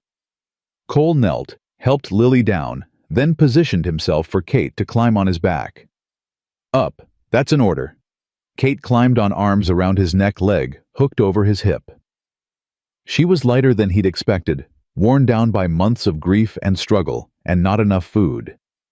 Lily walked beside them, small hand gripping Cole's coat, refusing to be left behind. They walked through the night, through snow that turned to sleet, and back to snow, through cold that made breathing painful and exhaustion that made each step a small victory. Cole's legs turned to lead, then to fire, then to something beyond pain that was almost transcendent. Kate's arms around his neck became the only thing keeping him upright. Lily stumbled alongside, 9 years old, and refusing to quit, signing encouragement. She was too tired to complete properly. Dawn found them on the main road, collapsed in a heap beside the frozen ruts, too exhausted to move when they heard wagon wheels approaching. A freight hauler stopped an old man with kind eyes and a cargo of mining equipment. He took one look at them and asked no questions, just helped them into the back of his wagon, covered them with canvas against the cold. "Cheyenne," Cole managed, through cracked lips. 12 hours south, the hauler said. "Rest now. I'll get you there." Cole pulled Kate and Lily, close shared warmth under the canvas as the wagon rolled south. Behind them, the mountains held their secrets and their dead. Ahead, Cheyenne waited with federal law and the possibility of justice. Kate's hand found his squeezed once. "We made it." First part anyway. Cole's eyes were already closing, exhaustion winning. Still have to convince federal authorities to act. Still have to prove our case. Still have to survive Blackwell's response when he realizes what we're doing. "One impossible thing at a time," Kate murmured. One impossible thing at a time, Cole agreed. They slept wrapped together against the cold, while the wagon carried them toward whatever came next. Lily slept between them, her small hands signing dreams against her mother's coat. Cole's last conscious thought was that they looked like a family broken and desperate, but still fighting, still refusing to surrender. The mountains fell away behind them, and ahead the future waited uncertain but possible. Cheyenne looked like salvation until Cole saw his brother standing on the steps of the railroad office. The freight hauler dropped them at the edge of town, pressed $2 into Cole's hand despite protests, and rolled on toward his delivery. Cole stood on the muddy street with Kate leaning heavily against him and Lily clutching her mother's coat, staring at the building where Thomas waited. His brother looked prosperous. New suit-polished boots, gold watch chain visible across his vest. 3 years had filled him out, softened the gaunt, hungry look the war had carved into both their faces. Thomas was talking to 2 men in expensive coats, gesturing with papers, laughing at something one of them said. "That's him," Kate asked quietly. "That's him. He looks successful." "Yeah." Cole's jaw tightened. "He does." They crossed the street slowly, Kate's injured leg forcing them to move at a hobble. People stepped around them, faces averted from their obvious distress. Mud-covered, exhausted, dangerous-looking, in ways polite society recognized and avoided. Thomas saw them when they were 10 feet away. His face went through a series of expressions too fast to catalog, ending on something between shock and anger. "Cole, what in God's name?" Thomas descended the steps, took in Kate and Lily. The weapons Cole carried, the desperation written across all of them. "What happened?" "We need to talk. Privately." "I'm in the middle of a meeting." "Now, Thomas." Something in Cole's voice made his brother's objections die. Thomas turned to the 2 men, made apologies, promised to continue their discussion later. They left, shooting curious glances at Cole's group. "My office is inside," Thomas said. "Come on." The railroad office was warm and smelled of tobacco and expensive wood polish. Thomas led them to a private room, shut the door, crossed immediately to a cabinet, and pulled out a bottle of whiskey. He poured 3 glasses, handed them out. "Drink first, talk after. You all look half dead." Cole drank, felt fire spread through his chest. Kate sipped hers, coughed, sipped again. Lily signed a question. "She wants water," Kate translated. Thomas stared at the girl's hands, then at Kate. "She's deaf. Scarlet fever 2 years back." Kate's voice carried a warning edge. "She understands more than most hearing people." "I didn't mean." Thomas found a pitcher, poured water into a clean glass, handed it to Lily with exaggerated care. The girl took it, signed, "Thank you," studied him with those enormous, solemn eyes. Cole set down his empty glass. "We need federal marshals, territorial investigators, and a lawyer who specializes in land fraud. And we need them today." Thomas sat heavily in his desk chair.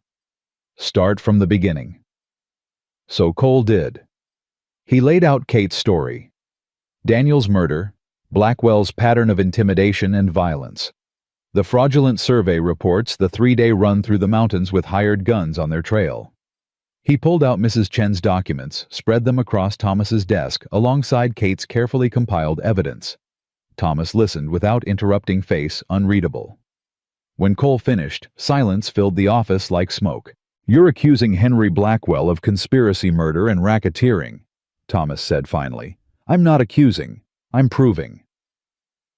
Cole tapped the documents. "It's all here. Pattern of violence, fraudulent land assessments, witness testimony. 15 families terrorized off their property, so Blackwell could consolidate water rights for a railroad spur that makes no economic sense unless someone's profiting from the land deals themselves. And you think I'm involved?" Thomas's voice went flat. "I think you signed survey reports that contradict this independent assessment." Cole pulled out Patterson's report, the one that had gotten Daniel killed. I think you assessed Kate's property as essential for the rail line when 3 better routes exist. I think you've been accommodating in your professional judgments, just like Blackwell said. Thomas stood, moved to the window, back rigid. You rode all the way here to call me a criminal. I rode all the way here to give you a chance to explain before federal authorities start asking the same questions. Cole, Kate said quietly. Maybe we should... No. Thomas turned and his face held something raw and angry. You want an explanation? Fine. Yes, I signed reports recommending the Clearwater route. Yes, I was paid consultation fees by Blackwell's development company. Yes, I knew those fees were generous compared to standard rates. He laughed bitterly. You know what I didn't know? That people were dying. That families were being terrorized off their land. That the man paying me was a murderer. You didn't ask questions, Cole said. I didn't want to know the answers. Thomas's voice cracked. After the war, after everything we saw and did, I just wanted to be done with it. Done with choosing sides, done with moral calculations, done with trying to figure out if I was serving justice or just serving. Blackwell offered me money to assess land. I assessed it. That's all I did. That's all. Cole's anger flared hot. You falsified technical reports that gave a killer legal cover for stealing people's homes. You took blood money and told yourself it was just business. And what were you doing while I was compromising my integrity? Thomas shot back. Drifting from job to job, running from your own demons, pretending you'd left the war behind while it ate you alive from the inside. Don't stand there and judge me, brother. We both made our peace with different devils. Lily signed something sharp that made Kate's eyes widen. She says you're both idiots, Kate translated. And she's right. We don't have time for this. Thomas, you made mistakes. Own them and help us fix them. Cole, your brother's standing here not running, which means he's not as far gone as you feared. So both of you shut up and start acting like we're on the same side. Both men stared at this widow who'd just called them idiots. Then Thomas laughed short and sharp. I like her. She grows on you, Cole admitted. Thomas sat back down, rubbed his face with both hands. All right, I'll help, but you need to understand what you're up against. Blackwell has friends in the territorial government, the land office, half the judges in Wyoming. He's been building his network for years. Going after him means going after a dozen corrupt officials who'll protect each other. So we go higher, Kate said. Federal jurisdiction. This crosses territorial lines, involves interstate commerce through the railroad. That makes it federal business. Smart woman. Thomas looked at her with new respect. There's a U.S. Marshal named Samuel Grant stationed here in Cheyenne. He's clean, one of the few. If anyone can authorize an investigation, it's him. But he'll need ironclad evidence before he moves against someone as connected as Blackwell. We have ironclad evidence, Cole said. On paper. But Blackwell will have answers for everything, legal cover, witnesses who'll swear he's innocent. You'll need more than documents. You'll need someone inside his operation willing to testify. The 3 men who chased us through the mountains, Kate said. The one with the scar. He's the man I saw right away after Daniel was shot. If we can identify him, connect him to Blackwell. His name is Marcus Webb, Thomas said quietly. Former Army scout discharged for excessive violence against civilians during the Indian campaigns. Blackwell hired him 2 years ago as head of security for his land development company. Official job is protecting property and equipment. Unofficial job is exactly what you're describing. Cole leaned forward. You know this, and you didn't question it. I suspected. I didn't know. Thomas met his brother's eyes. There's a difference, even if you don't want to admit it. I'm good at not seeing things I don't want to see. War taught me that skill well enough. Then it's time to start seeing, Kate said. Her voice was gentle but unyielding. Your brother came to you instead of going straight to the marshal because he still believes in you. Don't make him regret it. Something passed between the 2 brothers, wordless communication built from shared childhood and shared war and 3 years of shared absence. Thomas nodded slowly. I'll take you to Marshal Grant. I'll testify to everything I know about Blackwell's operations, the survey irregularities, the money trail. But after that, I'm done with the railroad. Done with Wyoming. I won't be able to work in surveying again after this breaks. Not when everyone knows I turned on my employer. You'll survive, Cole said. You're good at that. So are you, apparently. Thomas stood pulled on his coat. Let's go ruin some lives. Marshal Grant's office occupied the top floor of the federal building, a stone structure that announced government authority through sheer permanence. They climbed the stairs slowly, Kate's leg forcing frequent stops. Lily stayed close, signing questions about every new sight, processing fear through curiosity. The marshal was a man in his late 50s, gray-beard eyes that had seen enough of human nature to be surprised by very little. He listened to their story for 40 minutes without interrupting, examining documents spread across his desk, reading testimonies, studying survey reports. When Cole finished, Grant sat back in his chair. This is extensive, ambitious, and if true, represents the kind of corruption that destroys faith in territorial law. It's true, Kate said. Every word. I believe you, Mrs. Brennan. The question is whether I can prove it in court. Grant tapped the documents. These establish pattern and motive, but Blackwell will claim coincidence, business competition, unfortunate accidents. I need something that ties him directly to specific crimes. I need witnesses who were present when orders were given, money that changed hands with explicit illegal intent. Marcus Webb, Thomas said. He's the link between Blackwell's official business and his criminal operations. If we can turn him. We can't, Grant interrupted. Webb's been arrested twice on territorial charges, walked both times. Witnesses disappeared, evidence vanished. He's loyal because Blackwell keeps him out of prison. Men like that don't turn unless they're facing something worse than jail. Death, Cole said quietly. Webb was riding with 2 other men when they chased us through the mountains. If Blackwell thinks Webb failed, if he believes Webb let us escape and might be a liability, he might eliminate that liability, Grant finished. Dangerous game you're suggesting. We're already playing a dangerous game. Kate's voice was steel-wrapped in exhaustion. My husband's dead.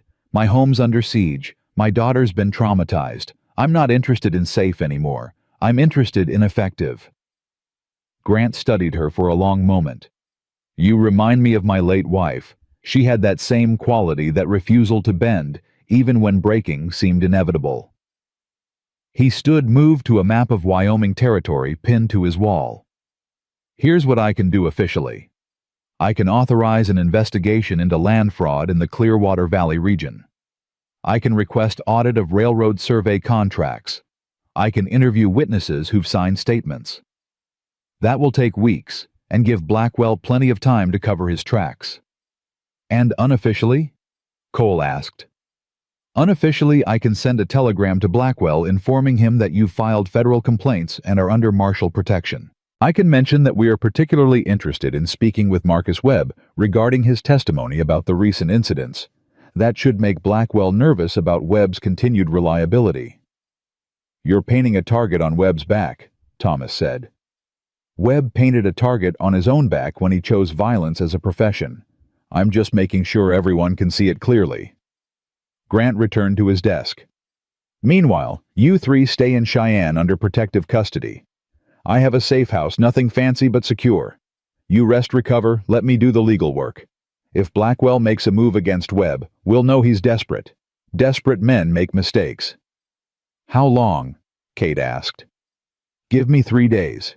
If nothing develops, we proceed with the formal investigation and hope the evidence holds up in territorial court.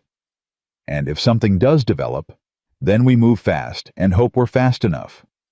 Grant pulled out forms, began filling them with precise handwriting. I'll need formal statements from all of you, signed and witnessed. Mrs. Brennan, your testimony about witnessing your husband's murder will be key. Cole, your professional assessment of the survey fraud. Thomas, your insider knowledge of Blackwell's operations. They spent the rest of the afternoon giving statements, recounting details, until Kate's voice went hoarse and Lily fell asleep in a chair, head pillowed on her mother's coat. Thomas excused himself twice, came back each time looking older and more resolved.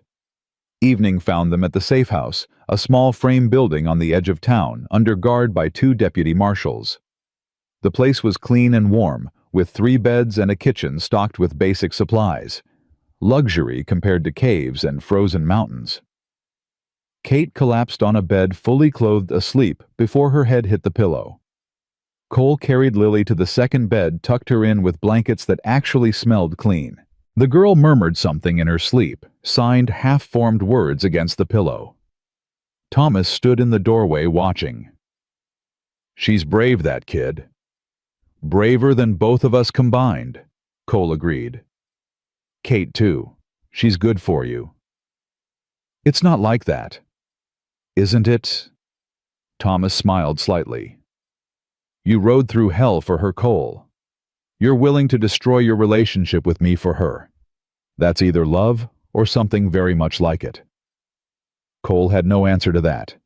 He moved to the kitchen, started coffee from habit more than need. Thomas followed, sat at the small table.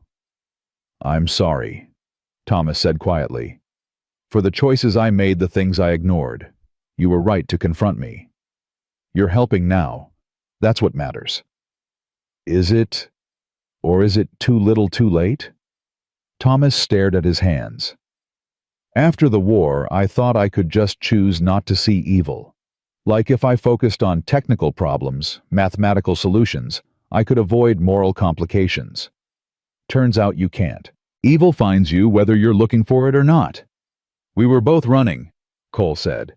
"Different directions, same cowardice. I ran from connections, you ran from consequences.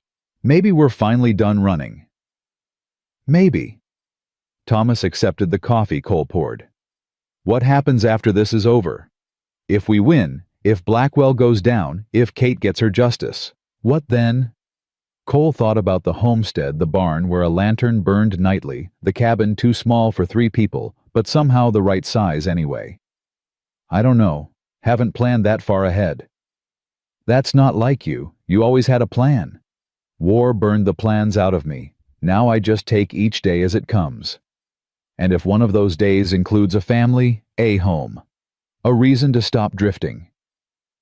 Cole looked toward the bedroom where Kate slept, exhausted and broken and still fighting. "Then I'd be lucky beyond what I deserve." "We all would be," Thomas said. "After what we've done, what we've seen, finding something worth protecting is its own kind of miracle." They sat in comfortable silence, the first they'd shared in 3 years. The coffee steamed between them, terrible and bitter, and somehow exactly right. Outside, snow began falling again, soft and quiet, covering the town in forgetfulness. Morning brought a messenger from Marshal Grant with news that changed everything. Cole read the telegram twice, handed it to Thomas, then woke Kate. "What's wrong?" She was up instantly, reaching for her rifle. "Marcus Webb turned up dead 2 hours ago, stabbed in an alley behind the Lucky Dollar Saloon. Local police are calling it a bar fight gone wrong." Kate's face went pale. "Blackwell killed him." "Looks that way. Grant's telegram says witnesses are conveniently absent, and the body's already been moved to the undertaker. Very efficient for a random murder." Cole pulled on his coat. "Grant wants us at his office within the hour. He's moving forward with arrest today, while Blackwell's off balance." They dressed quickly. Woke Lily explained what was happening through sign language and careful patience. The girl signed a question that made Kate smile despite everything. "She wants to know if the bad man is finally going to jail," Kate translated. "We're going to try our damnedest," Cole signed back. Marshal Grant's office was controlled chaos. Deputies moving in and out, telegrams arriving and departing, maps being marked with arrest locations. Grant stood at the center of it, orchestrating everything with calm authority.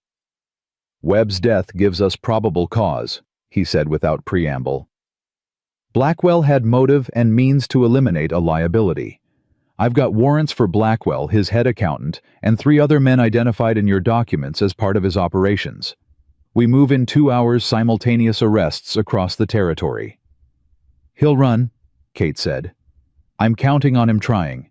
We've got deputies watching every stage route, every telegraph office, every bank where he might have accounts. If he runs, he proves guilt. If he stays, we have him for questioning under federal authority." "And the families who testified?" Thomas asked. "The ones who went public with their stories. Blackwell will retaliate." "Already protecting them. I've sent deputies to each family offering temporary relocation if they want it. Most are taking it." Grant looked at Kate. "Including the Talbots. Mrs. Talbot asked me to tell you she's praying for you." Kate's eyes closed briefly. "Tell her I'm grateful." "You can tell her yourself after this is over." Grant pulled on his marshal's coat, checked his pistol. "Cole Thomas, you're coming with me to arrest Blackwell. Mrs. Brennan, you and Lily stay here under deputy protection. If this goes bad, I don't want civilians in the crossfire." "If it goes bad, I want to be there," Kate said. "No." Grant's voice allowed no argument. "You've done your part. You survived, you gathered evidence, you testified. Now let the law do its work." Kate looked like she wanted to argue, but Lily signed something that made her soften. "She says she's tired and wants to stay here where it's safe, and she wants me to stay with her." "Smart girl," Grant said. "Listen to your daughter, Mrs. Brennan." They left Kate and Lily under guard, rode through Cheyenne's muddy streets toward the hotel where Blackwell maintained offices. Cole felt tension coiling in his chest, familiar pre-battle nerves. Beside him, Thomas sat rigid in his saddle, facing consequences he'd avoided for months. "You all right?" Cole asked quietly. "No, but I'm doing it anyway." That's all courage is. Doing what's necessary despite being terrified. "When'd you get so wise?" "About 3 days ago, when a widow and her deaf daughter taught me what real strength looks like." Blackwell's hotel occupied the finest corner in Cheyenne, 3 stories of brick and false grandeur. They found him in his office signing papers at a massive desk, looking entirely unconcerned. He glanced up when they entered, registered Grant's badge, smiled slightly. "Marshal, to what do I owe the pleasure?" "Henry Blackwell, you're under arrest for conspiracy, racketeering, intimidation, and suspicion of murder in connection with the death of Daniel Brennan and others." Grant placed the warrant on the desk. "You can come quietly, or you can make this difficult. Either way, you're coming." Blackwell read the warrant without hurry. "This is absurd. Based on what evidence? Based on extensive documentation of your pattern of criminal activity in the Clearwater Valley region, testimony from multiple witnesses and financial records showing fraudulent land transactions." Grant's voice was flat professional. "Stand up, sir. I'll have my lawyers quash this before nightfall. You're welcome to try, but you'll be doing it from a jail cell." Blackwell stood slowly, straightened his expensive coat. His eyes found Thomas. You did this." "I told the truth," Thomas said. "Something I should have done months ago. You're finished in surveying. You understand that no one will touch you after this." "Good. I was getting tired of being touched by the likes of you." Blackwell's face twisted with rage, quickly suppressed. "And the woman, Kate Brennan, where is she?" "Under federal protection," Grant said, "along with everyone else who testified against you. You can't touch them, Blackwell.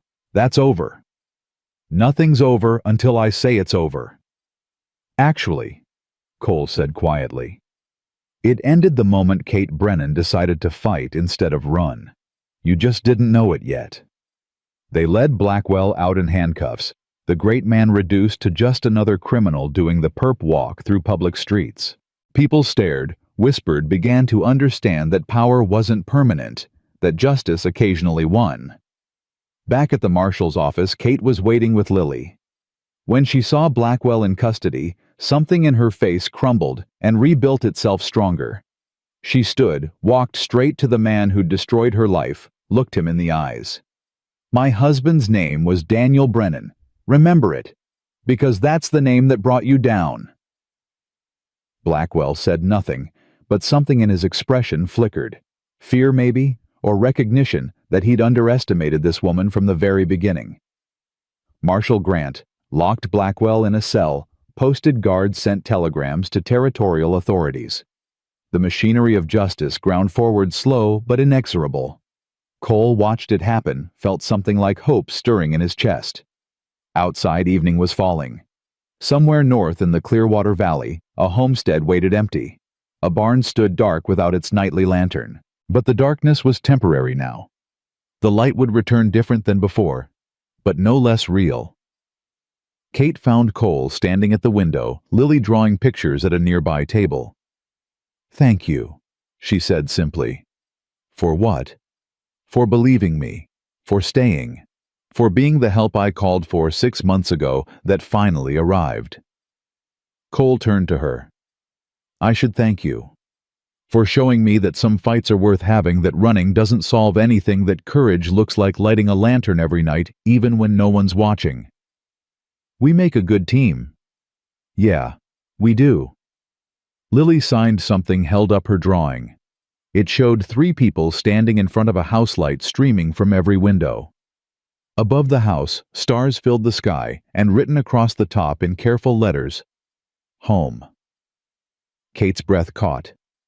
Cole felt his throat tighten. "She wants to know if we're going home soon," Kate translated. Cole knelt beside the girl, signed carefully. "Soon. Very soon. And when we do, we'll make sure that light never goes out again." Lily smiled, signed back, "Promise? Promise?" Cole signed. And for the first time in 3 years, he meant it. The trial took 3 weeks, but the verdict took only 40 minutes. Cole sat in the Cheyenne courthouse, between Kate and Thomas, watching the jury foreman stand to deliver judgment. The courtroom was packed standing room, only half the territory wanting to see if justice was real or just another pretty word people use to feel better about an unfair world. On the charge of conspiracy to commit murder, we find the defendant Henry Blackwell guilty. Kate's hand found Cole's, squeezed hard enough to hurt. On her other side, Lily signed something fierce and triumphant. On the charge of racketeering and land fraud, we find the defendant guilty. The foreman continued through 8 counts, guilty on every one. Blackwell stood rigid at the defense table, expensive lawyers flanking him like sentries who'd already lost the battle. His face was stone, but his hands shook slightly, the only sign that he understood his empire had collapsed. Judge Morrison, a territorial appointee with a reputation for fairness, addressed the court. "Henry Blackwell, you have been found guilty of crimes that strike at the heart of law and order in this territory. Your actions have caused death, destruction, and immeasurable suffering to innocent families. This court sentences you to 20 years hard labor at the territorial prison, to be followed by restitution to all victims, as determined by a special master appointed by this court." Blackwell's lawyers immediately began filing appeals, but everyone in the courtroom knew it was over. The evidence had been too thorough, the witnesses too credible, the pattern too clear. Thomas's testimony about fraudulent surveys had been devastating. Mrs. Talbot's eyewitness account of Daniel's murder had been unshakable. And Kate's quiet, determined recitation of 6 months fighting alone against corruption had swayed even the most skeptical jurors. Marshal Grant approached as they left the courthouse. "Mrs. Brennan Cole Thomas, well done, all of you." "What happens to the properties Blackwell stole?" Kate asked. "Special Master will review every transaction over the past 3 years. Families who were coerced will have first option to buy back their land at fair prices, using funds from Blackwell's seized assets. It won't undo the trauma, but it's justice of a sort. And the railroad spur through Clearwater Valley. Cancelled. Turns out when you remove the corruption, the southern route makes a lot more economic sense." Grant smiled slightly. "Your water rights remain yours, Mrs. Brennan. No one will be coming for your land again." Kate's eyes filled, but she didn't let the tears fall. "Thank you, Marshal. For believing us when no one else would. Thank you for fighting when it would have been easier to quit. You reminded me why I took this badge. Grant tipped his hat. Safe travels home. All of you. They left Cheyenne 2 days later on a warm April morning that promised spring might actually arrive. Thomas rode with them, his surveying career finished, but his conscience finally clear. The three adults took turns carrying Lily when she got tired, and the girl divided her attention between them, equally signing stories about everything they passed. The mountains had shed their snow, revealing green underneath. Wildflowers pushed through dead grass, determined and hopeful. The land remembered how to be generous after all. "What will you do now?" Kate asked Thomas as they made camp the second night. "Where will you go?" "West, I think. California maybe, or Oregon. Somewhere I can start fresh, use my engineering skills for something that doesn't involve lying." He looked at Cole across the fire. "What about you, brother, still planning to drift?" Cole's eyes found Kate, who was helping Lily prepare their bedrolls. "I'm thinking maybe I'm done drifting. Maybe it's time to stay still for a while, see what grows when you plant roots. In Clearwater Valley, if I'm welcome there." "You know you are," Kate said quietly. She'd been listening, of course. "That homestead needs work. Fences to mend barn, to repair fields to plant. Could use a man who knows which end of a hammer to hold." "I know a bit about hammering," Cole admitted. "And I know a bit about being alone," Kate said. "I'm not sure I want to be an expert at it anymore." Lily signed something emphatic to her mother, who laughed. "What did she say?" Thomas asked. "She said Cole should stop being stupid and just stay already because she wants to teach him more sign language and he's too slow a learner to leave now." Cole signed to Lily. "I'm staying. No more drifting. Promise." The girl launched herself at him, small arms wrapping tight around his neck. Cole held her, this brave, fierce child who'd survived more than most adults ever would, and felt something in his chest crack open and start bleeding warmth instead of pain. They reached the homestead at sunset 5 days after leaving Cheyenne. The place looked smaller than Cole remembered, more fragile, but also more precious. Kate sat her horse in the yard, staring at her home like she couldn't quite believe it was still there. "It's standing," she said softly. "I half expected to find it burned." "Mrs. Talbot and her grandson took good care of it," Thomas said. "Grant made sure of that." They dismounted. Stretched, travel-sore muscles looked around at what needed doing. The list was long. Fence rails down, barn door hanging, crooked garden needing tilling, and planting 100 small repairs that accumulated when a place stood empty even for a few weeks. "I should go," Thomas said. "Let you get settled." "Stay for supper at least," Kate offered. "It's the least we can do after everything." So Thomas stayed, and they cooked a simple meal in the cabin that felt warm despite the years of cold that had soaked into its walls. Lily chattered in sign language about her plans for the garden, the chickens she wanted to raise, the horse she hoped to get someday. Kate translated, smiling at her daughter's enthusiasm, hope creeping back into her expression. After they ate, Thomas stood to leave. He clasped Cole's hand, pulled him into a brief, hard embrace. "Take care of them," Thomas said. "With my life. And take care of yourself. You've earned some peace, brother. So have you." Thomas mounted his horse, looked down at the three of them standing together in the cabin doorway. "You know, for people who went through hell together, you look surprisingly like a family." "Maybe that's what hell does," Cole said. "Burns away everything that doesn't matter, leaves only what's essential." "Then I hope you hold on to what's essential and never let go." Thomas touched his hat brim. "I'll write when I'm settled. Maybe visit next year, see how you're all doing." "You better," Kate said. "Someone needs to tell embarrassing stories about Cole from when he was young." Thomas laughed. "Oh, I've got plenty of those." He rode away into the dusk, taking with him 3 years of distance, and leaving behind something like reconciliation. Cole watched until his brother disappeared over the ridge, then turned to find Kate and Lily waiting. "Well," Kate said. I suppose we should talk about sleeping arrangements. I'll take the barn, Cole offered. Fix it up, make it comfortable. You could take the cabin, I could take the barn. Kate, this is your home. You and Lily stay in the cabin where you're safe and warm. And you freeze in a drafty barn.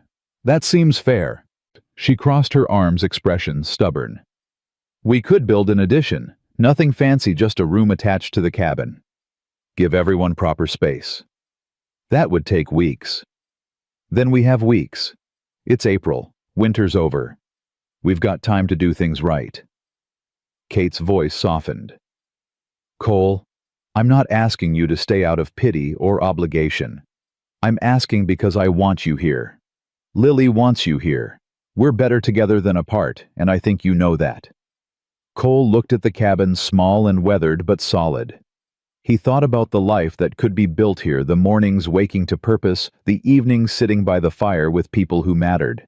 He thought about lighting a lantern not from grief, but from joy, a beacon saying, "Come home," instead of, "Please help." I know that, he said finally. I've known it since the night I first saw your light burning on that barn roof. Just took me a while to admit it. Kate smiled, real and unguarded. Then let's get to work. This place won't fix itself. They worked through spring and into summer, rebuilding what had been damaged and creating what had never existed. Cole constructed the addition with careful attention to detail, making sure the walls were tight and the roof sound. Kate planted the garden, coaxing life from earth that had been neglected too long. Lily helped everywhere her hands, learning the work of the homestead, her signs becoming more fluid as Cole's understanding improved. Neighbors began stopping by, tentative at first, but growing bolder as word spread about Blackwell's conviction. The Talbots came with fresh bread and news from town.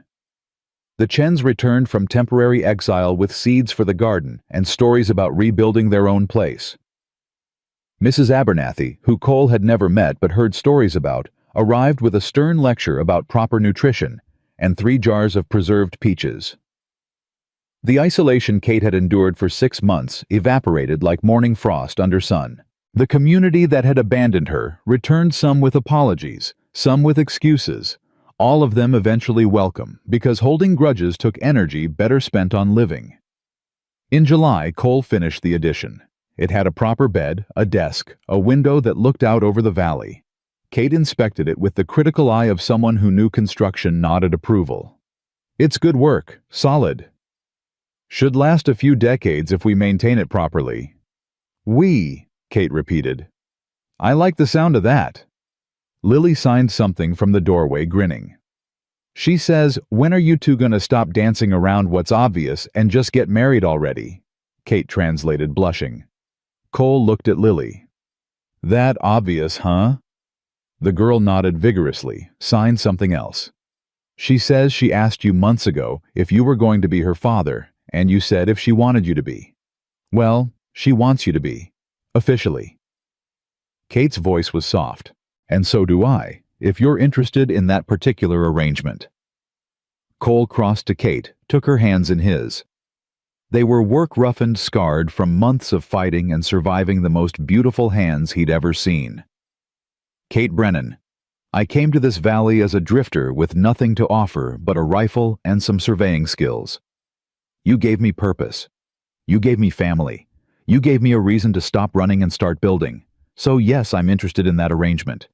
I'm interested in waking up here every morning, working this land beside you, teaching Lily everything I know, growing old, watching that garden bloom every spring. That's a pretty speech. I mean every word. Kate's eyes glistened. Then I suppose we should make it official, though fair warning, I'm terrible at planning weddings and I refuse to wear anything impractical. We could get married at the church in Clearwater, small ceremony, just friends and family. Cole smiled. And you can wear whatever you want as long as you show up. When? September. Give us time to finish the harvest, settle into the rhythms of the place. September, Kate agreed. She kissed him, soft and sweet and full of promise. Lily cheered silently, signing celebration. Signing, finally signing home. September arrived painted in gold and amber, the valley dressed in autumn colors. The wedding took place at the small church in Clearwater, witnessed by 40 people who'd learned that courage sometimes looked like a widow refusing to quit and a drifter deciding to stay. Thomas rode in from Oregon, clean-shaven and clear-eyed, working as an engineer for a mining operation that actually valued honesty. He stood as Cole's best man gave a speech about second chances and brothers who found their way back to each other. Mrs. Talbot cried through the entire ceremony. Mrs. Chen provided flowers from her restored garden. Marshall Grant made the trip from Cheyenne to see the case's happy ending in person. Lily, wearing a new dress that Kate had sewn by lamplight over many evenings, signed the ceremony for her mother's benefit, translating spoken words into fluid motion. When the preacher pronounced Cole and Kate husband and wife, the girl threw her arms around both of them, creating a knot of family that felt permanent and right. The reception happened at the homestead tables set up in the yard, food shared potluck-style music from a fiddle player who knew old songs about love and loss and survival. People danced, told stories, celebrated not just a wedding, but a victory over corruption and fear. As evening fell, Kate excused herself, walked to the barn, climbed to the roof. Cole followed, found her standing where she'd stood for 6 months, lighting a lantern. "You're still lighting it," he said. "Of course, but it means something different now." Kate touched the glass chimney warm with flame. Before this was a signal for help that never came. A vigil for the dead. A promise to never forget. And now it's a welcome home. A light so you always know where to return. She looked at him, lamplight painting her face in warm tones. Daniel deserved to be remembered. He was a good man who died trying to protect what we built together. But I'm not frozen in that grief anymore. I'm living again, loving again, building something new, while honoring what was. Cole stood beside her, looking out over the valley. Below, their friends and neighbors celebrated music and laughter rising into the night. The land spread out dark and peaceful, dotted with lights from other homesteads, other families who'd reclaimed their right to exist here. "He'd be proud of you," Cole said. "Of how you fought, how you survived, how you made sure his death meant something. He'd like you too, I think. He always said the measure of a man was what he did when no one was watching, when there was no reward except knowing you'd done right. You rode into a stranger's fight because it was the right thing to do. That would have mattered to him." They stood in comfortable silence, the lantern burning steady between them. Kate's hand found Cole's fingers, intertwining naturally. "Cole, yeah. Thank you for seeing my light, for being the help I called for staying when it would have been easier to leave. Thank you for being worth staying for." He pulled her close, felt her lean into him. "For showing me that home isn't a place you're born into. It's a place you choose that chooses you back." Below, Lily emerged from the house, looked up at them on the barn roof, signed something. "She says, 'Stop being romantic and come dance with her before all the good songs are over.'" Kate translated, smiling. Cole signed back, "Coming. Save me the next dance too." They climbed down together, joined the celebration, danced with Lily and each other and anyone who asked. The party lasted until past midnight, until people drifted home to their own beds and their own lives, leaving Cole and Kate and Lily standing in the yard, surrounded by the debris of happiness. "I should clean this up," Kate said, surveying the tables and dishes. "Tomorrow," Cole said. "Tonight, we just rest." So they went inside, the three of them, the addition already feeling like it had always been part of the cabin. Lily hugged them both. "Good night" disappeared behind her curtain, signed "I love you" in the lamplight before sleep claimed her. Kate and Cole stood by the fire, holding each other, too tired for anything but gratitude. "We did it," Kate whispered. "We survived. We won. We built something real from ashes and stubbornness." "You did it," Cole corrected. "I just helped." "We did it together. That's the only way it could have worked." She pulled back to look at him. "Promise me something." "Anything. Promise me we keep fighting together. Whatever comes next, good or bad, we face it side by side. No more standing alone. Cole cupped her face in his hands, kissed her forehead. I promise. From now until forever, we stand together.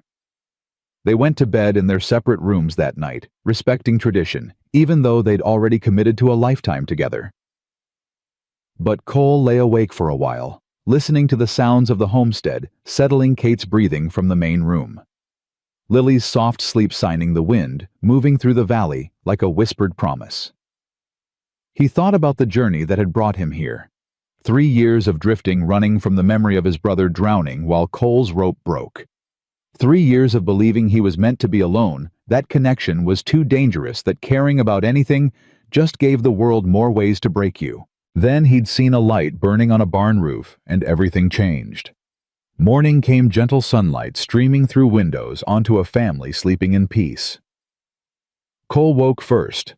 Started coffee, began the day's work because farms didn't care about celebrations or exhaustion. The animals needed feeding, the fences needed checking, the life they'd chosen required constant attention. Kate emerged while he was milking the cow they'd bought in August, Lily trailing behind her, both of them rumpled and content. Morning, husband, Kate said, testing out the word. Morning, wife, Cole replied, liking how it sounded. Lily signed good morning, then asked if she could help with the chickens. Cole nodded, watched her skip toward the coop, all 9-year-old energy and determination. She's happy, Kate said. Really happy for the first time since Daniel died. So are you. So are you, Kate countered. She sat on a hay bale, watched him work. It's strange, isn't it? How something so terrible can lead to something so good. I'd never have met you if Daniel hadn't been murdered. Lily wouldn't have you as a father. We wouldn't have this life we're building. Doesn't make what happened to Daniel right. No, but it means his death led to justice, to change, to other families being protected. That's worth something. He'd think so anyway.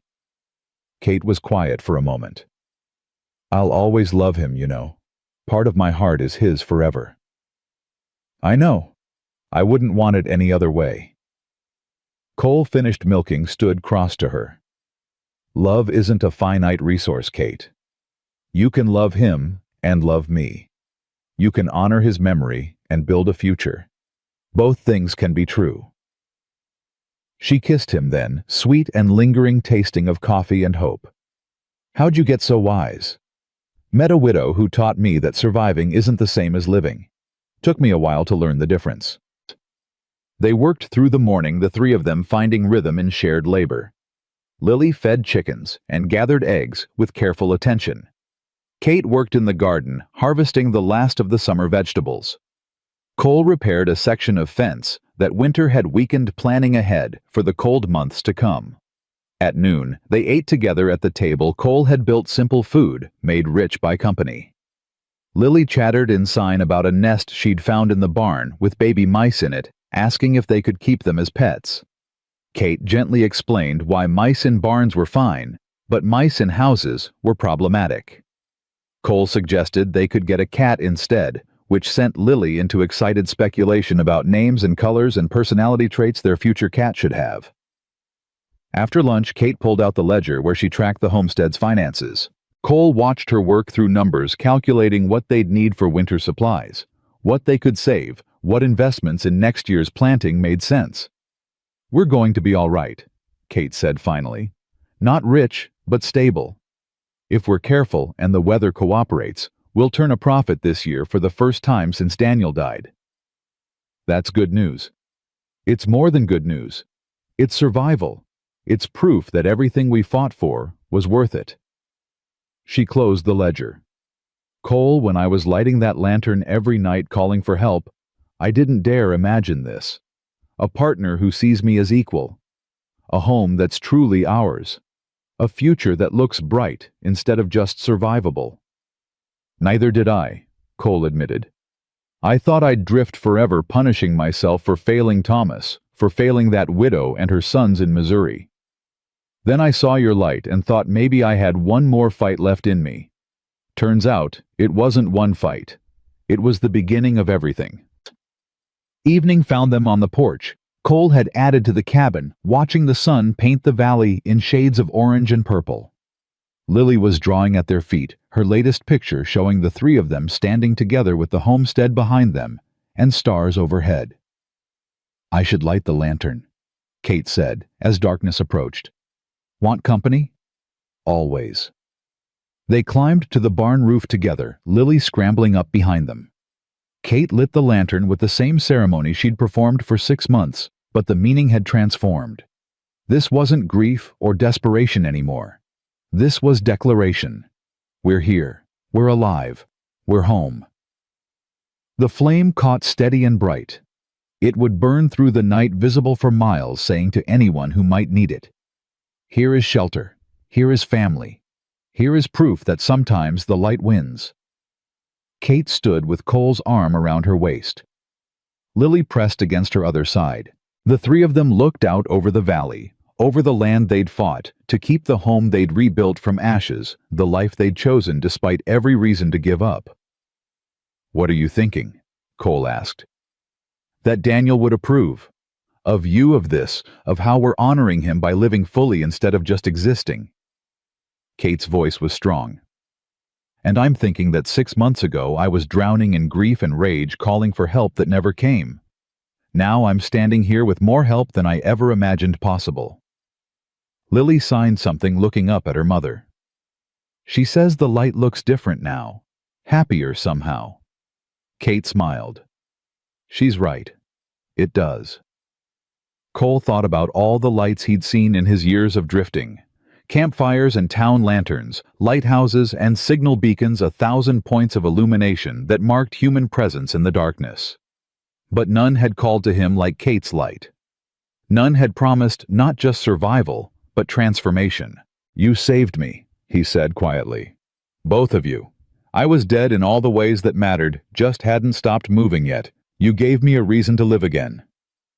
"We saved each other," Kate corrected. She leaned into him, solid and warm and real. "That's how the best things work. Nobody saves anybody alone. We lift each other up, hold each other steady, keep each other's lights burning when the wind tries to kill them."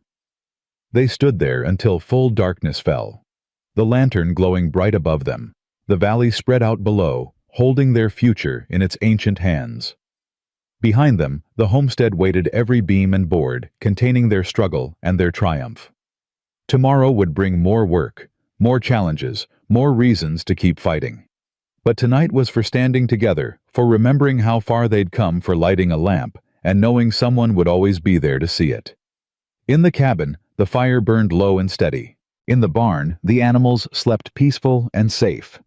In the garden, seeds they'd planted waited for spring to reveal their potential. And on the barn roof, 3 people stood together, watching their light burn against the darkness, knowing that some promises were worth keeping forever, and some lights once lit would never go out again. This was home. This was family. This was what happened when you refused to quit, when you called for help loud enough and long enough that finally, miraculously, the right person heard and came running. Kate had lit a lantern every night for 6 months, and Cole had answered. Together they'd built something that couldn't be broken by corruption, or violence, or fear. Together, they'd proven that hope wasn't foolish, and love wasn't weakness, and sometimes, against all odds, the good people won. The lantern burned on, steady as a heartbeat, bright as promise eternal, as the love that had saved them all.